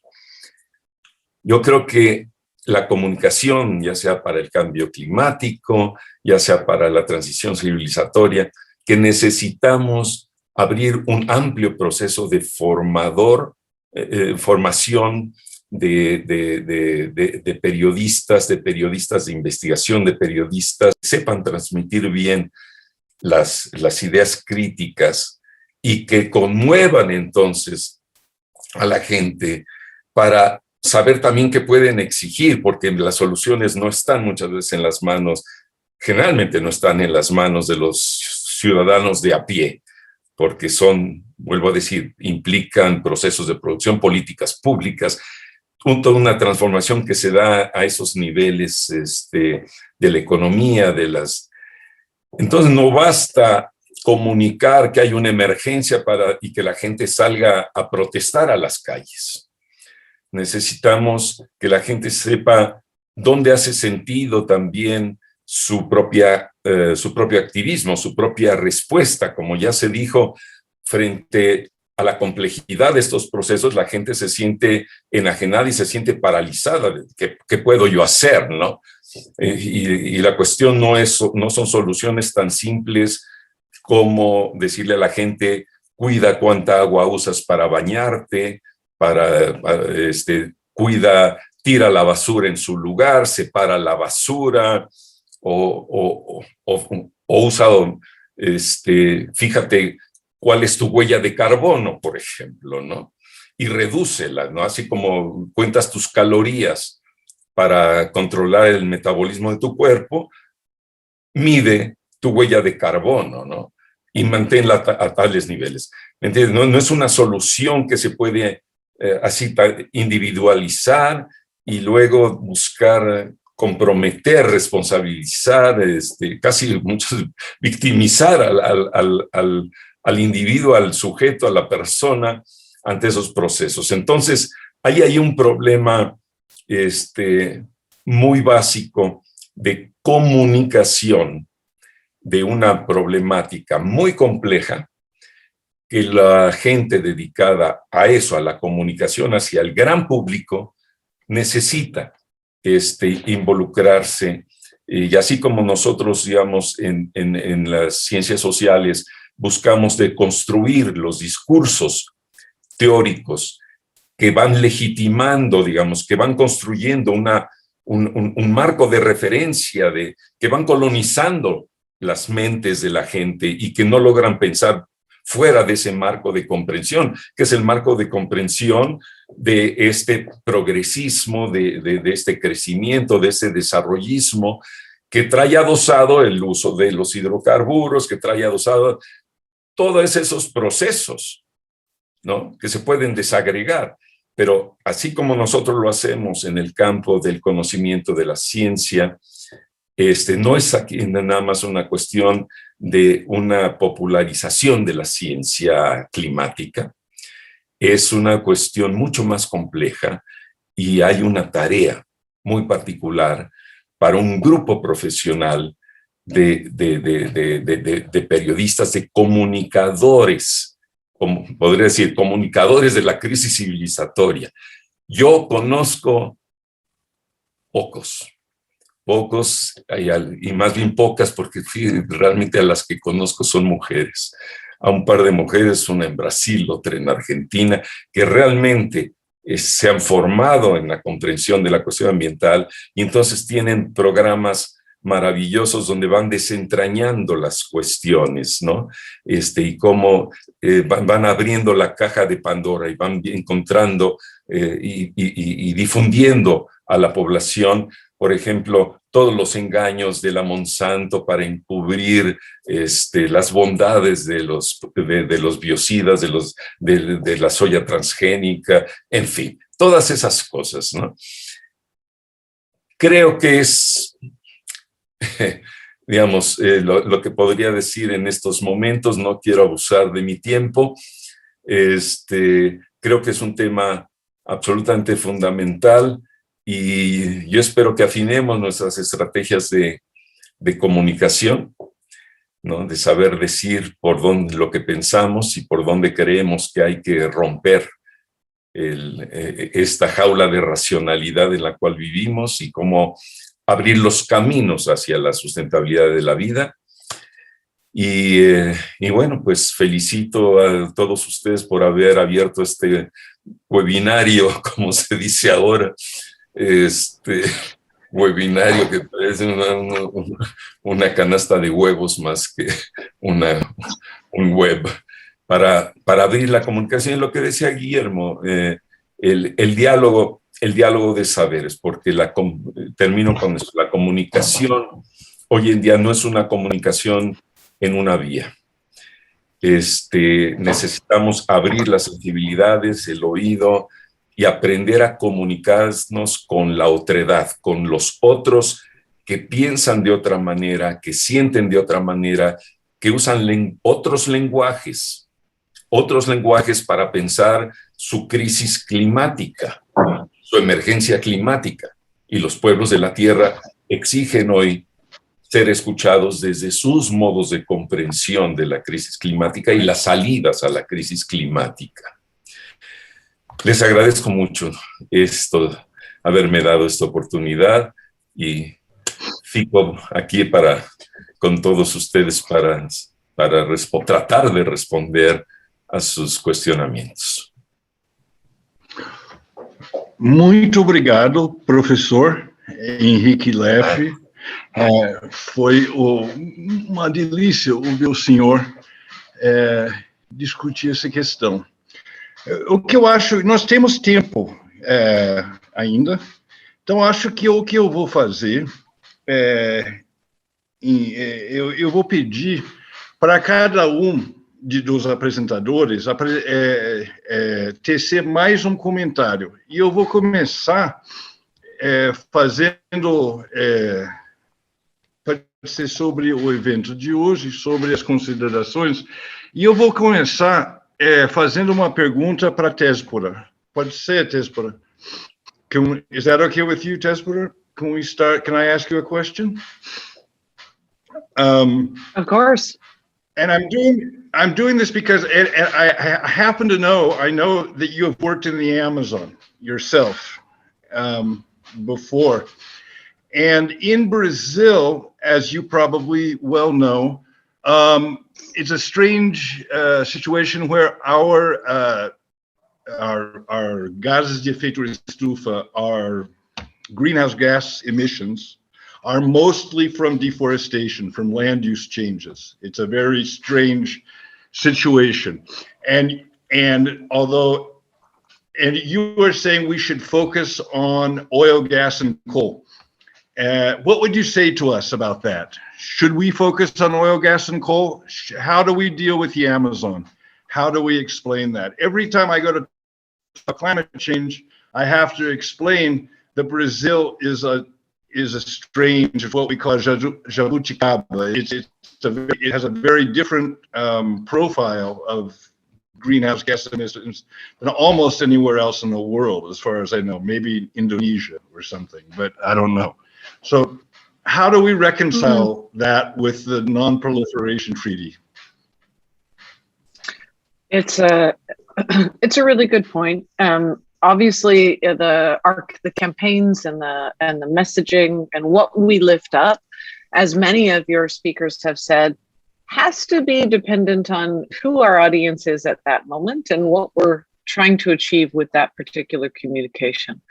So I think if I was in Brazil and I was working on these issues and wanting to increase public engagement on climate change, and the importance was changing land use policy, protecting more of the Amazon, then you would obviously want to lift that up. I agree with you.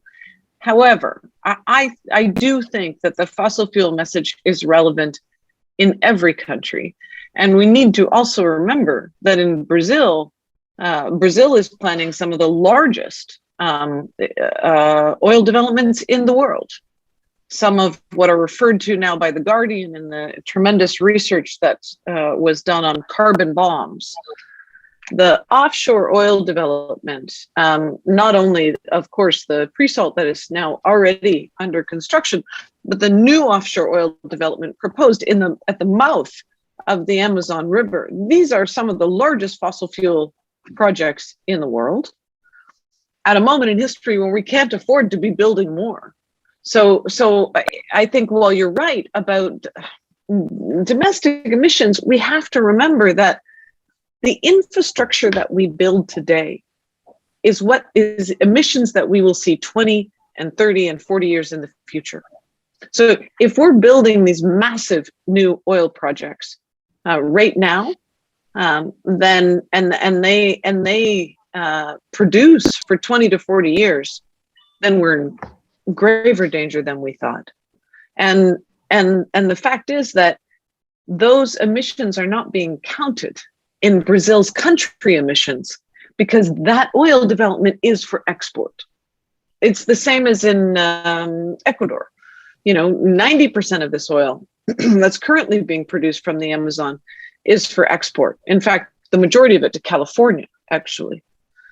We can now trace that oil, and the work that we've been doing with Stand.Earth has been tracing when oil or gas is development, where it's going and who's buying it, in order to have responsibility at all ends of the chain, and also who's financing it. So while I agree with you, we need to be calling for the protection of the planet's remaining primary forests, and the Amazon is obviously one of the most critical places on Earth for that. And we need to lift that up in terms of both climate problem and a climate solution. That doesn't mean we shouldn't be continuing to, even in Brazil, to do huge emphasis on fossil fuels. And while I have the floor, I want to add one more thing, which is that I do, like many of the speakers today, feel like it's absolutely critical to find every way that we can as communicators at this moment in history to be lifting up the voices and vision of Indigenous peoples from all over the world. But my experience in the Amazon, and I don't have a lot of experience in Brazil, but I've had the tremendous opportunity to spend some time in Ecuador and to work with Indigenous nations from all 9 Amazonian regions, is that and I'm not romanticizing this in terms of the wisdom, but truly our society right now needs a huge reboot. And what we see from the polling and the focus groups around the world is people are looking for purpose. They're looking for meaning in a world that seems to be careening out of control. Now, we can look for meaning as industrialized society into the past, where things are simpler. And I think that is what is fueling the rise in right-wing populism. Or we can look for meaning in a different way of how we define wealth, which relates far more to quality of life and to living systems and being a part of those living systems. And the people who know the most about that are Indigenous leadership. And the messages, when you lift up Indigenous voices within the climate context, it is a life-affirming message. It is a wisdom that comes from a deep and long-held experience in living in nature. And our society, no matter what country you live in, needs that right now. I'll never forget a conversation that I had when I was in Ecuador, in Quechua territory, in the heart of the Amazon, working with folks there who were opposing new oil drilling. And an elder said to me, "I've been trying to understand your society. Is it true that you define wealth by this paper money that you've created?" And this conversation shook me to my core. I said, that seems so absurd the way you put it. How do you define wealth? And he said, a living forest that provides us with our water and our food and our medicines. A living forest, love, and community. This is wealth. So we need that perspective right now. We need the perspective of people who continue to live connected to these forests and the land. So as we think about how we communicate and what we communicate, let's not just think about narratives and building new narratives and language. Let's think about who's doing the communication and how we can all work together to lift up those voices that we need to hear right now.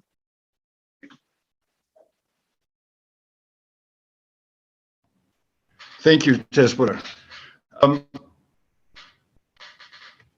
Let me return here one moment. Sabine, are you there? Yes, I am. Would you like to make a last comment? What are your impressions of this event today?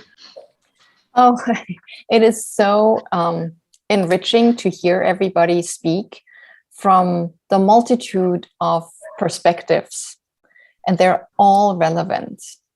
And hearing what we're hearing, and I think everybody has their idea of like where we need to start, who we need to reach. And I feel like any person or any organization or that we can reach, it can be an entry point. It can be the gateway to something much bigger. I truly believe in the power of communication, and we can improve our communication. And sometimes we think like, oh, what can I as a small person do? Or what does it do? We waste our time by trying to get individuals on board. And there's, I think we need to work on all levels. We need to work at the highest level, and we need to work at the far down level. And the reason why I'm saying this, like when I talk to someone, I'm sitting next to someone on an airplane, I don't know who they are. I talk to them as a person. But that person may be a CEO of a big corporation, if I'm lucky to fly first class. So, or it can be a minister who has a large congregation that they talk to. We don't know what influence people have.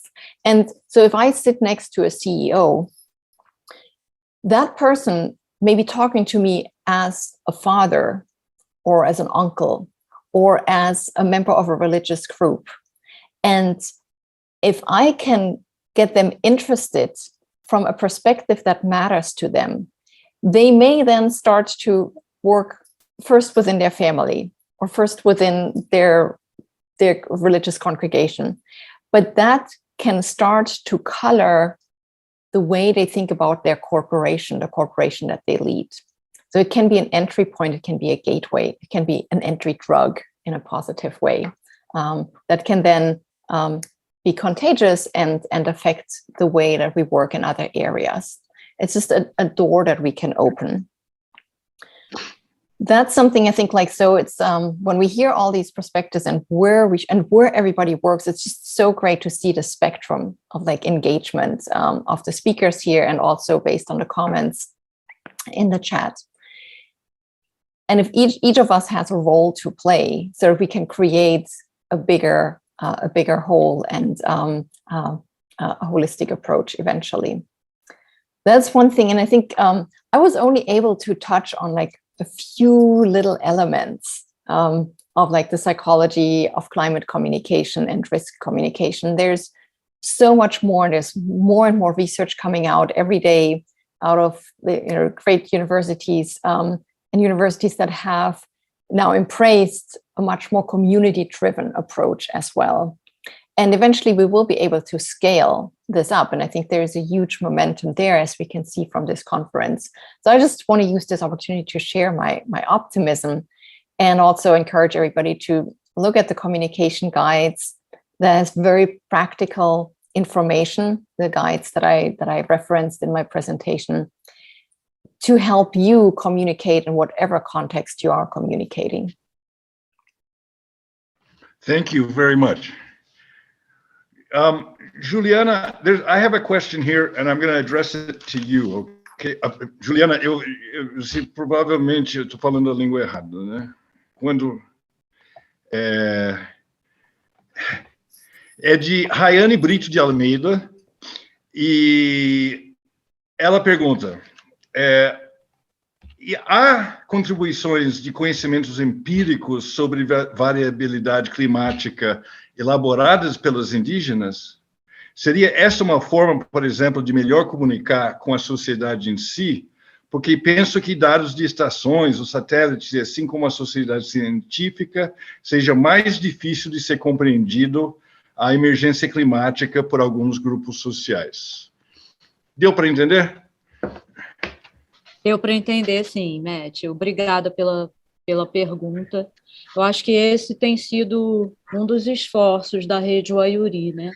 De tentar trazer essas informações das comunidades indígenas, dos conhecedores indígenas, desses pesquisadores, agentes indígenas de manejo ambiental, que eu mencionei, essa rede de AIMAs, né? Eles têm exatamente feito observações da natureza que mostram os efeitos das mudanças climáticas na região do Rio Negro, né? E os comunicadores indígenas têm trazido essas informações nos podcasts Wayuri, também nas algumas notícias que nós, do Instituto Socioambiental, a gente tem publicado também nas redes do ISA, e, por sua vez, muitas vezes a grande imprensa repercute também, né? Então, observações relacionadas a espécies das roças, por exemplo, quantidade de safras de mandioca, ou a forma como o abacaxi hoje está sendo cultivado, ou a pimenta está sendo cultivada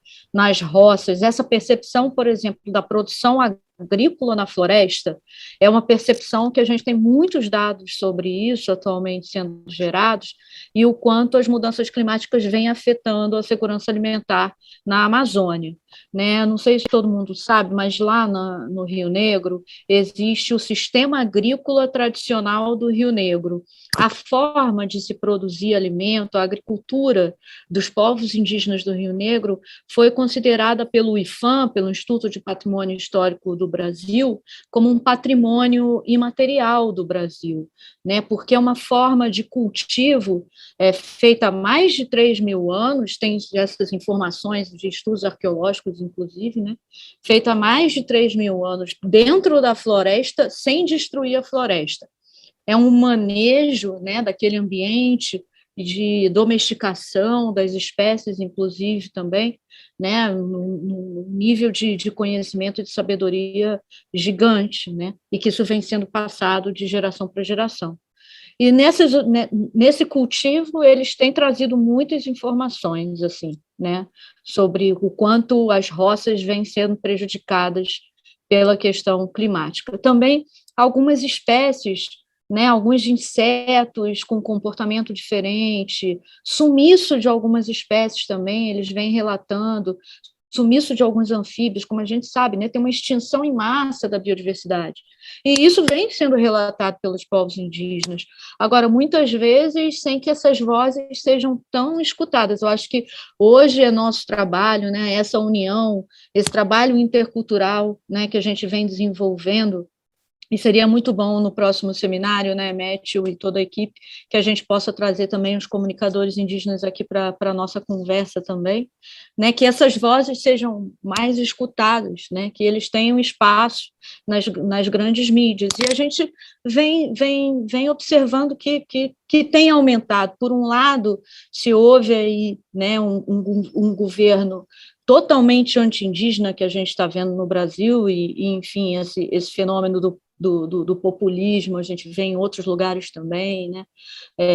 Do crescimento desses movimentos de extrema-direita e tudo mais, a gente tem visto em outros lugares também, mas isso também abriu uma discussão muito importante na sociedade. Eu acho que a sociedade hoje está muito comovida com a questão indígena, né? A gente ouve pessoas agora querendo saber mais sobre a política indígena, sobre como vivem os povos indígenas, né? Muitas vezes a gente que trabalha no indigenismo, a gente começa a falar de planos de gestão territorial, ambiental, e antigamente as pessoas não se importavam com isso, hoje elas querem saber, mas que planos são esses, como são esses planos, que política subsidia esses planos? Aqui nos comentários estavam falando em relação às políticas públicas, né? É fundamental termos políticas públicas que possam ser implementadas. A gente tem muita coisa que não sai do papel, né? A gente até, em termos de legislação, muitas vezes a gente avança, mas a gente não consegue colocar nada, né, em prática, porque depois a implementação é muito, muito difícil, né? E nós, da sociedade civil, aí que a gente entra cobrando, né, a implementação das políticas públicas. Mas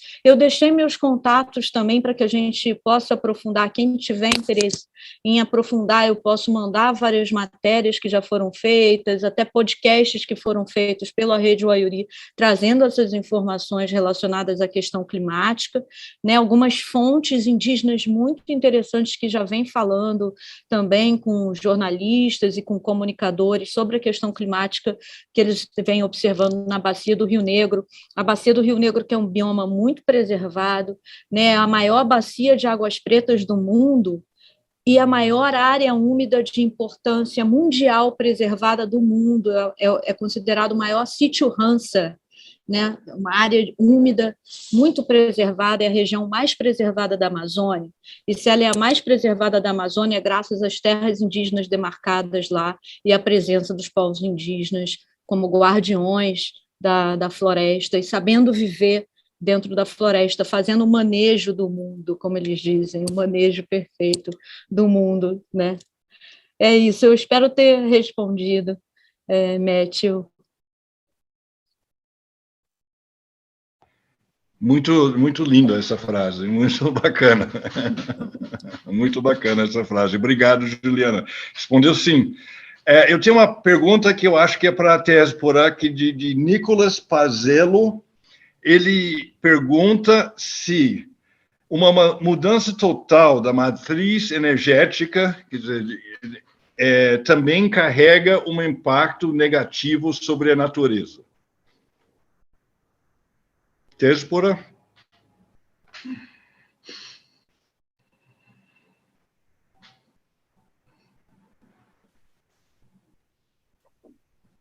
Sorry, Matthew, I'm going to need you to...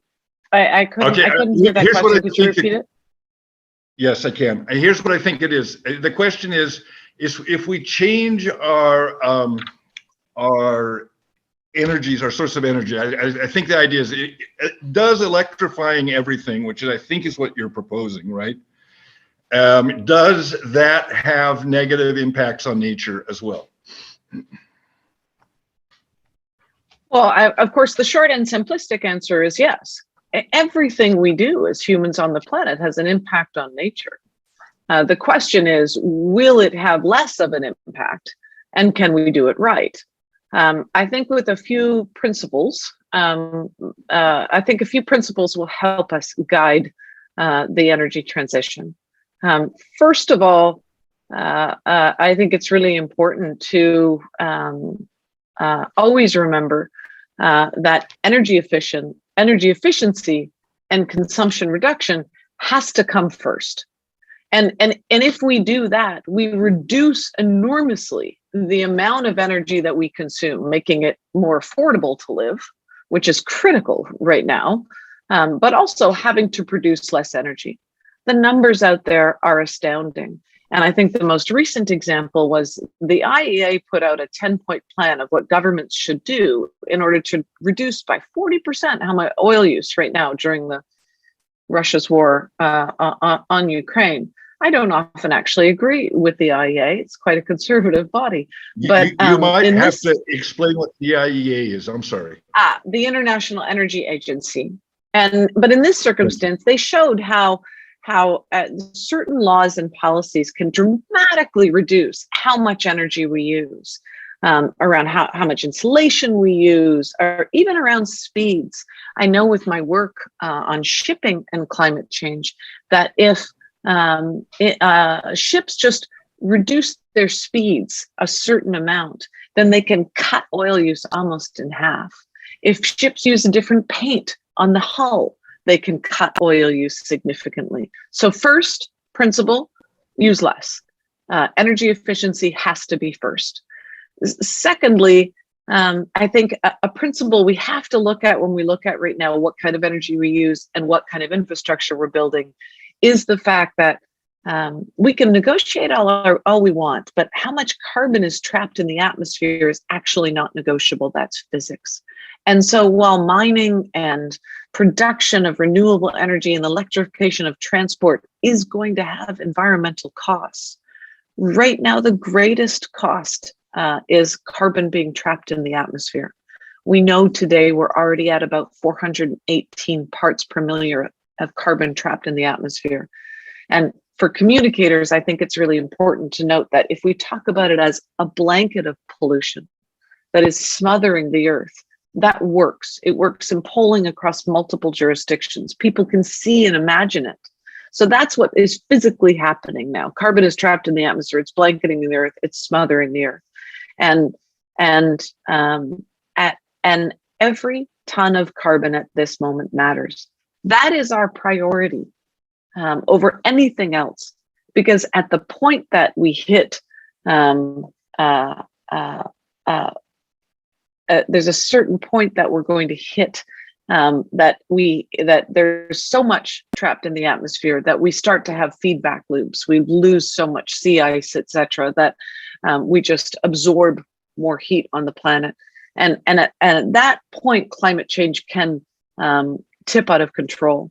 We're very close to that point right now. So our priority right now has to be stopping carbon from being emitted into the atmosphere, and that means reducing fossil fuel use. And then thirdly, I think the principle is a closed loop Earth. We have to look at what metals we already have above ground, and we need policies in place to ensure that we're using what we have above ground to produce what we need in terms of electrifying everything. So it's a hugely complex system. And yes, electrifying everything will have ecological concerns, but we have to, because we have to reduce our dependence on fossil fuels. And for almost every use that we humans have for fossil fuels, we now have solutions for. There are some intransigent problems still, like aviation, and people always bring that up. Aviation is 2% of global emissions. It's absolutely important and critical. But we could reduce today our fossil fuel use by 95%. And that would mean that we buy ourselves some time while we address ecological sustainability and find ways to produce more, for example, closed loop systems, to use the resources we've already dug up out of the earth rather than digging more. Thank you very much. I think Guilherme has signed off. Is that correct? Okay, I'm going to ask Professor Enrique Leff to give us one final word, and then I'm going to turn it back. Oh no, there's Guilherme. Guilherme, would you like to make an observation? I'm sorry, I didn't see you there. Sim, obrigado, viu, Mato? Bom, eu queria falar um pouco também sobre aquela pergunta que a Juliana respondeu, né? Eu acho que a gente deve evitar de de associar indígenas, conhecimentos indígenas, com essa ideia de conhecimento empírico, né? Como se o conhecimento indígena não fosse elaborado, não tivesse seus métodos, suas estratégias, suas formas de produção, né? E para a gente se afastar um pouco desse estereótipo sobre os indígenas e as suas formas de conhecimento, eu trouxe rapidamente aqui alguns dados. De 2010 a 2016, no Brasil, passaram de 7 mil a 50 mil estudantes indígenas matriculados na universidade, né? Então, só para a gente ter ideia assim, da rapidez e intensidade com que povos indígenas têm se apropriado da ciência de origem europeia, né, ocupado espaços na universidade e criado na universidade estratégias de descolonização, decolonização, né? Além disso, nós temos muitos pesquisadores indígenas que não são acadêmicos, né, que são pesquisadores indígenas atuando nos movimentos indígenas, os comunicadores indígenas e várias outras formas também de atuação, de organização, que envolve produção de conhecimento e comunicação. E a gente tem também aqueles sujeitos tradicionais, né? Os pajés, os anciãos, curandeiros, contadores de histórias, né?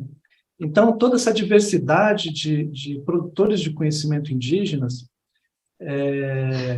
eles estão desenvolvendo suas estratégias e estão dando uma contribuição muito importante, mas que talvez não esteja sendo suficientemente aproveitado por não indígenas, né? A Dora Munhoz, como eu mencionei agora há pouco, ela traz uma estratégia muito interessante de diálogo, quando ela diz que, para que esse diálogo aconteça, esse diálogo de saberes, é preciso se colocar no mesmo nível, conhecimentos indígenas e não indígenas, né? Isso significa que a gente não pode pensar essas formas de conhecimento como uma mais elaborada ou mais complexa que a outra ou superior à outra, né? Uma outra característica que é muito comum se encontrar nos conhecimentos não europeus, não ocidentais, é a ideia de um conhecimento que não se coloca como universal, né? Que não precisa, para se afirmar, não precisa apagar outras formas de conhecimento, mas que se coloca em colaboração, né? Num pluriverso, né? Numa pluriversidade. Enfim, então, tudo isso para estimular ainda mais, né? A que a gente possa estar cada vez mais pesquisando, estudando, levando para os currículos da universidade, para as pautas do jornalismo, todas essas formas de conhecimento indígena e de vários outros povos não europeus, não ocidentais, né, que estão produzindo, estão contribuindo, estão criando estratégias, e é só uma questão da gente abrir os olhos, abrir o coração e começar a escutar, né, para que a gente possa participar desse diálogo. Obrigado. Queria também agradecer, dizer que estou gostando muito do seminário, estou assistindo desde ontem, e é isso. Muito obrigado. Muito obrigado. O professor, está um comentário, que a Juliana mencionou isso também, eu acho que eu moro no Brasil há uns 35 anos, mais ou menos. E uma das coisas que mais mudou, mais me impressiona, é a mudança diante da questão indígena, ou diante dos indígenas nos últimos anos. É sensacional, é fantástico, é muito positivo. Então, é uma fonte de inspiração, eu acho, que a gente consegue mudar, que a sociedade brasileira consegue mudar, e não é só má notícia de extrema-direita. Professor Enrique Leff, o senhor gostaria de dar mais uma última palavra antes de de deixar com a Nery? Sim, muito breve. Matthew. Primero, para ser breve y sintético, quiero endosar cada una de las palabras de la segunda parte de la intervención, última, segunda, de Tzeporah, cuando habla de revalorizar los saberes tradicionales y sus modos de vida. Yo creo, hablando de por dónde conducir nuestras estrategias de comunicación, coincido con Sabine en que hay múltiples entradas. Como lo había dicho, cada quien la va a tomar en función de donde encontró su propia entrada a esta problemática, y que estas tendremos que abrirnos para saberlas conjugar los verbos y conjugar los procesos. No hay otra manera. Pero yo tendría que decir también otra cuestión. Cuando Tzeporah dice es que hay 95% de los usos de energías fósiles hoy en día son viables, digamos, los sustitutos a esos usos de energías fósiles. Yo levanto una ceja y lo pongo un poco en duda. Voy a decir por qué. Porque yo no creo que... O sea, sé que estamos muy encaminados en este proceso del progreso y acostumbrados a que las energías fósiles son las más adecuadas para estimular la reproducción ampliada del capital, porque es de lo que estamos hablando en última instancia. Pero no creo que a nadie de nosotros nos encanta ir por las carreteras oliendo diésel, y tampoco nos encanta saber que estamos aumentando el riesgo climático viendo subir la escala de las partes por millón de gases de efecto invernadero. es decir, apostando al riesgo climático. Yo lo que alcanzo a comprender es que los límites de esas transiciones energéticas los coloca el funcionamiento del sistema económico, de esa rueda de producción, de la realización de las mercancías. En la medida de que hay alternativas tecnológicas que entran en esos circuitos de valorización del capital, estas entran.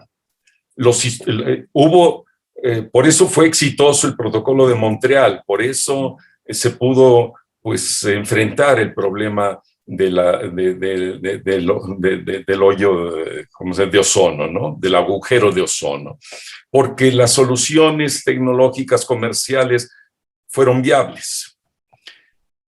Aquí hay un límite, o sea, el problema es cuánta ecología, por decirlo así, cabe dentro del sistema económico y dentro de su funcionamiento. El funcionamiento de una economía que sabemos ahora está en recesión, en crisis, y eso pone un límite. Sabemos que también operan ideologías progresistas, se autodenominan progresistas, y en ellas están hasta los gobiernos de izquierda de América Latina. Y hoy tenemos, por ejemplo, en el caso de México, un presidente que está justamente promoviendo una nueva refinería en lugar de responder a los reclamos de una transición energética hacia energías menos contaminantes o limpias, porque está inscrita en su comprensión de lo que sería la cuarta transformación de mi país, con la mejor voluntad, porque lo avisora en función de que haya un crecimiento económico, de no poner en cuestionamiento el crecimiento económico para poder distribuir mejor la riqueza y mostrar que la democracia funciona en el sentido de atender las demandas de igualdad de riqueza de los pobres. ¿Qué quiere decir todo esto? Que tenemos que activar esa otra estrategia de comunicación para mostrar que este no es el único modo de producción y de distribución de riqueza, que hay otras visiones, la de los pueblos de la tierra, donde la riqueza está en lo que da la naturaleza y lo que los humanos pueden hacer, lo que ellos han hecho a lo largo de la historia, que es conjugarse, aprender a captar la potencia de la naturaleza y extraer, como hacen los seringueiros hoy en día en el estado de Acre. Entonces, vivir de la potencia de la naturaleza y sumar la creatividad cultural a esa potencia de la naturaleza. Eso necesita todo un programa de comunicación.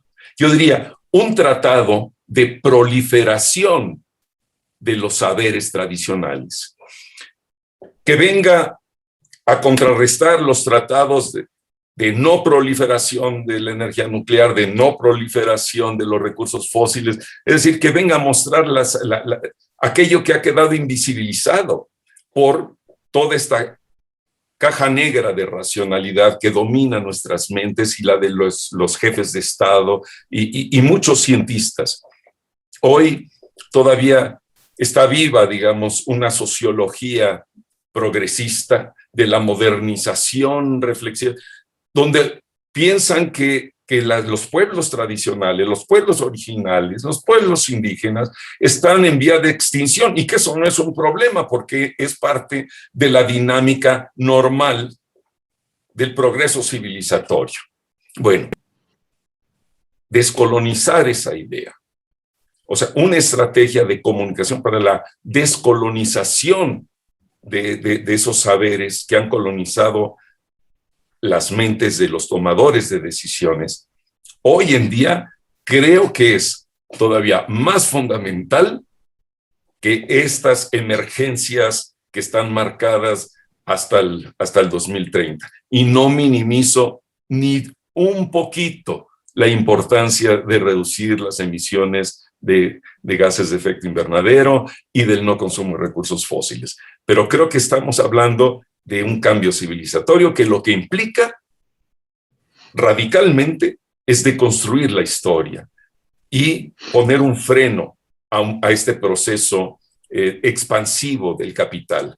mientras el proceso expansivo del capital siga siendo el motor de la historia, no importa qué tanto bajemos temporalmente el consumo de recursos fósiles, la voracidad del sistema capitalista seguirá devorando naturaleza, como se ha hecho con las tecnologías del fracking, que lo que pretendían era responder justamente al problema de las grandes emisiones de gases de efecto invernadero, y se pretenden ser una solución ecológica, ¿no? Cuando están desestructurando las capas geológicas del planeta para extraerle los últimos suspiros de hidrocarburos a la Tierra. Entonces, la prioridad absoluta, yo creo, de todos los comprometidos con este cambio civilizatorio es la revalorización de esos saberes y luego conjugar la mejor ciencia que podamos tener, ¿no? La mejor ciencia a través de ese diálogo de saberes, de comprometernos con esos procesos de reexistencia, de sobrevivencia, de reconstitución de los procesos vitales, de los procesos productivos de las comunidades. Y ellos están mucho más abiertos a recibir estas contribuciones de Occidente, de Europa, de la ciencia, ¿sí? De lo que están dispuestos los economistas y los jefes de Estado a salirse de este marco que los sujeta y que los hace, que hizo, por ejemplo, al presidente Correa dar marcha atrás a la idea de mantener el petróleo bajo tierra, para dar un ejemplo clarísimo. La comunidad internacional no quiso poner en la mitad de los ingresos que se generarían por la explotación del petróleo, que era la idea, ¿no?, de Yasuni.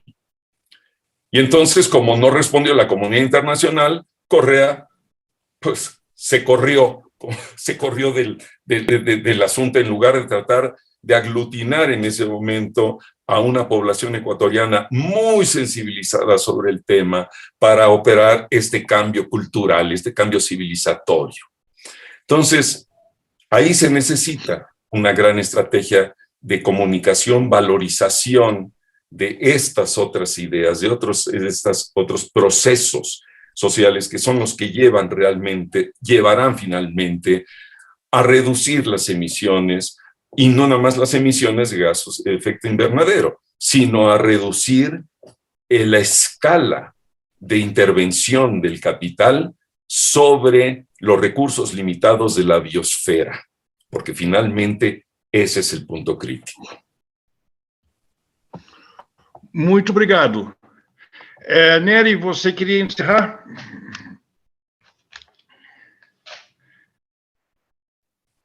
Muito obrigada, Mátio, e a todos os membros da mesa. Foi uma tarde muito rica.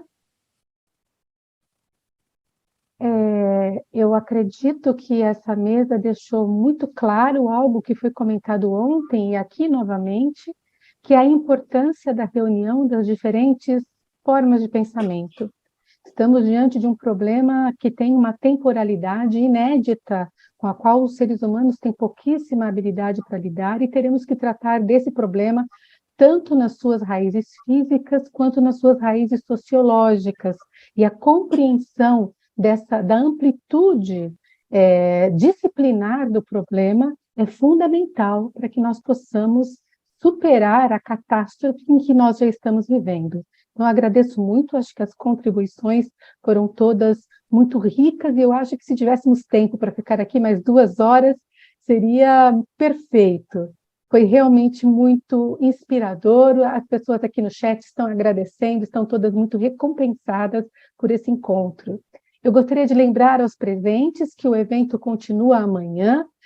Novamente, às 14 horas, nos reuniremos aqui, e o tema da mesa de amanhã é discutir os fatores que têm impacto na comunicação da emergência climática, como os limites cognitivos, que já foram mencionados aqui, bem como a capacidade de avaliação de risco, que também teve lugar aqui nos comentários que foram feitos pelos nossos conferencistas, e, portanto, a nossa capacidade de tomada de decisões e os empecilhos para avançarmos e as possibilidades também de avanço, porque também, como foi dito aqui, é preciso falar nos problemas junto com as soluções, e essas soluções me parece que há um consenso de que elas existem, né? Precisamos chegar à situação política de virar a mesa, né?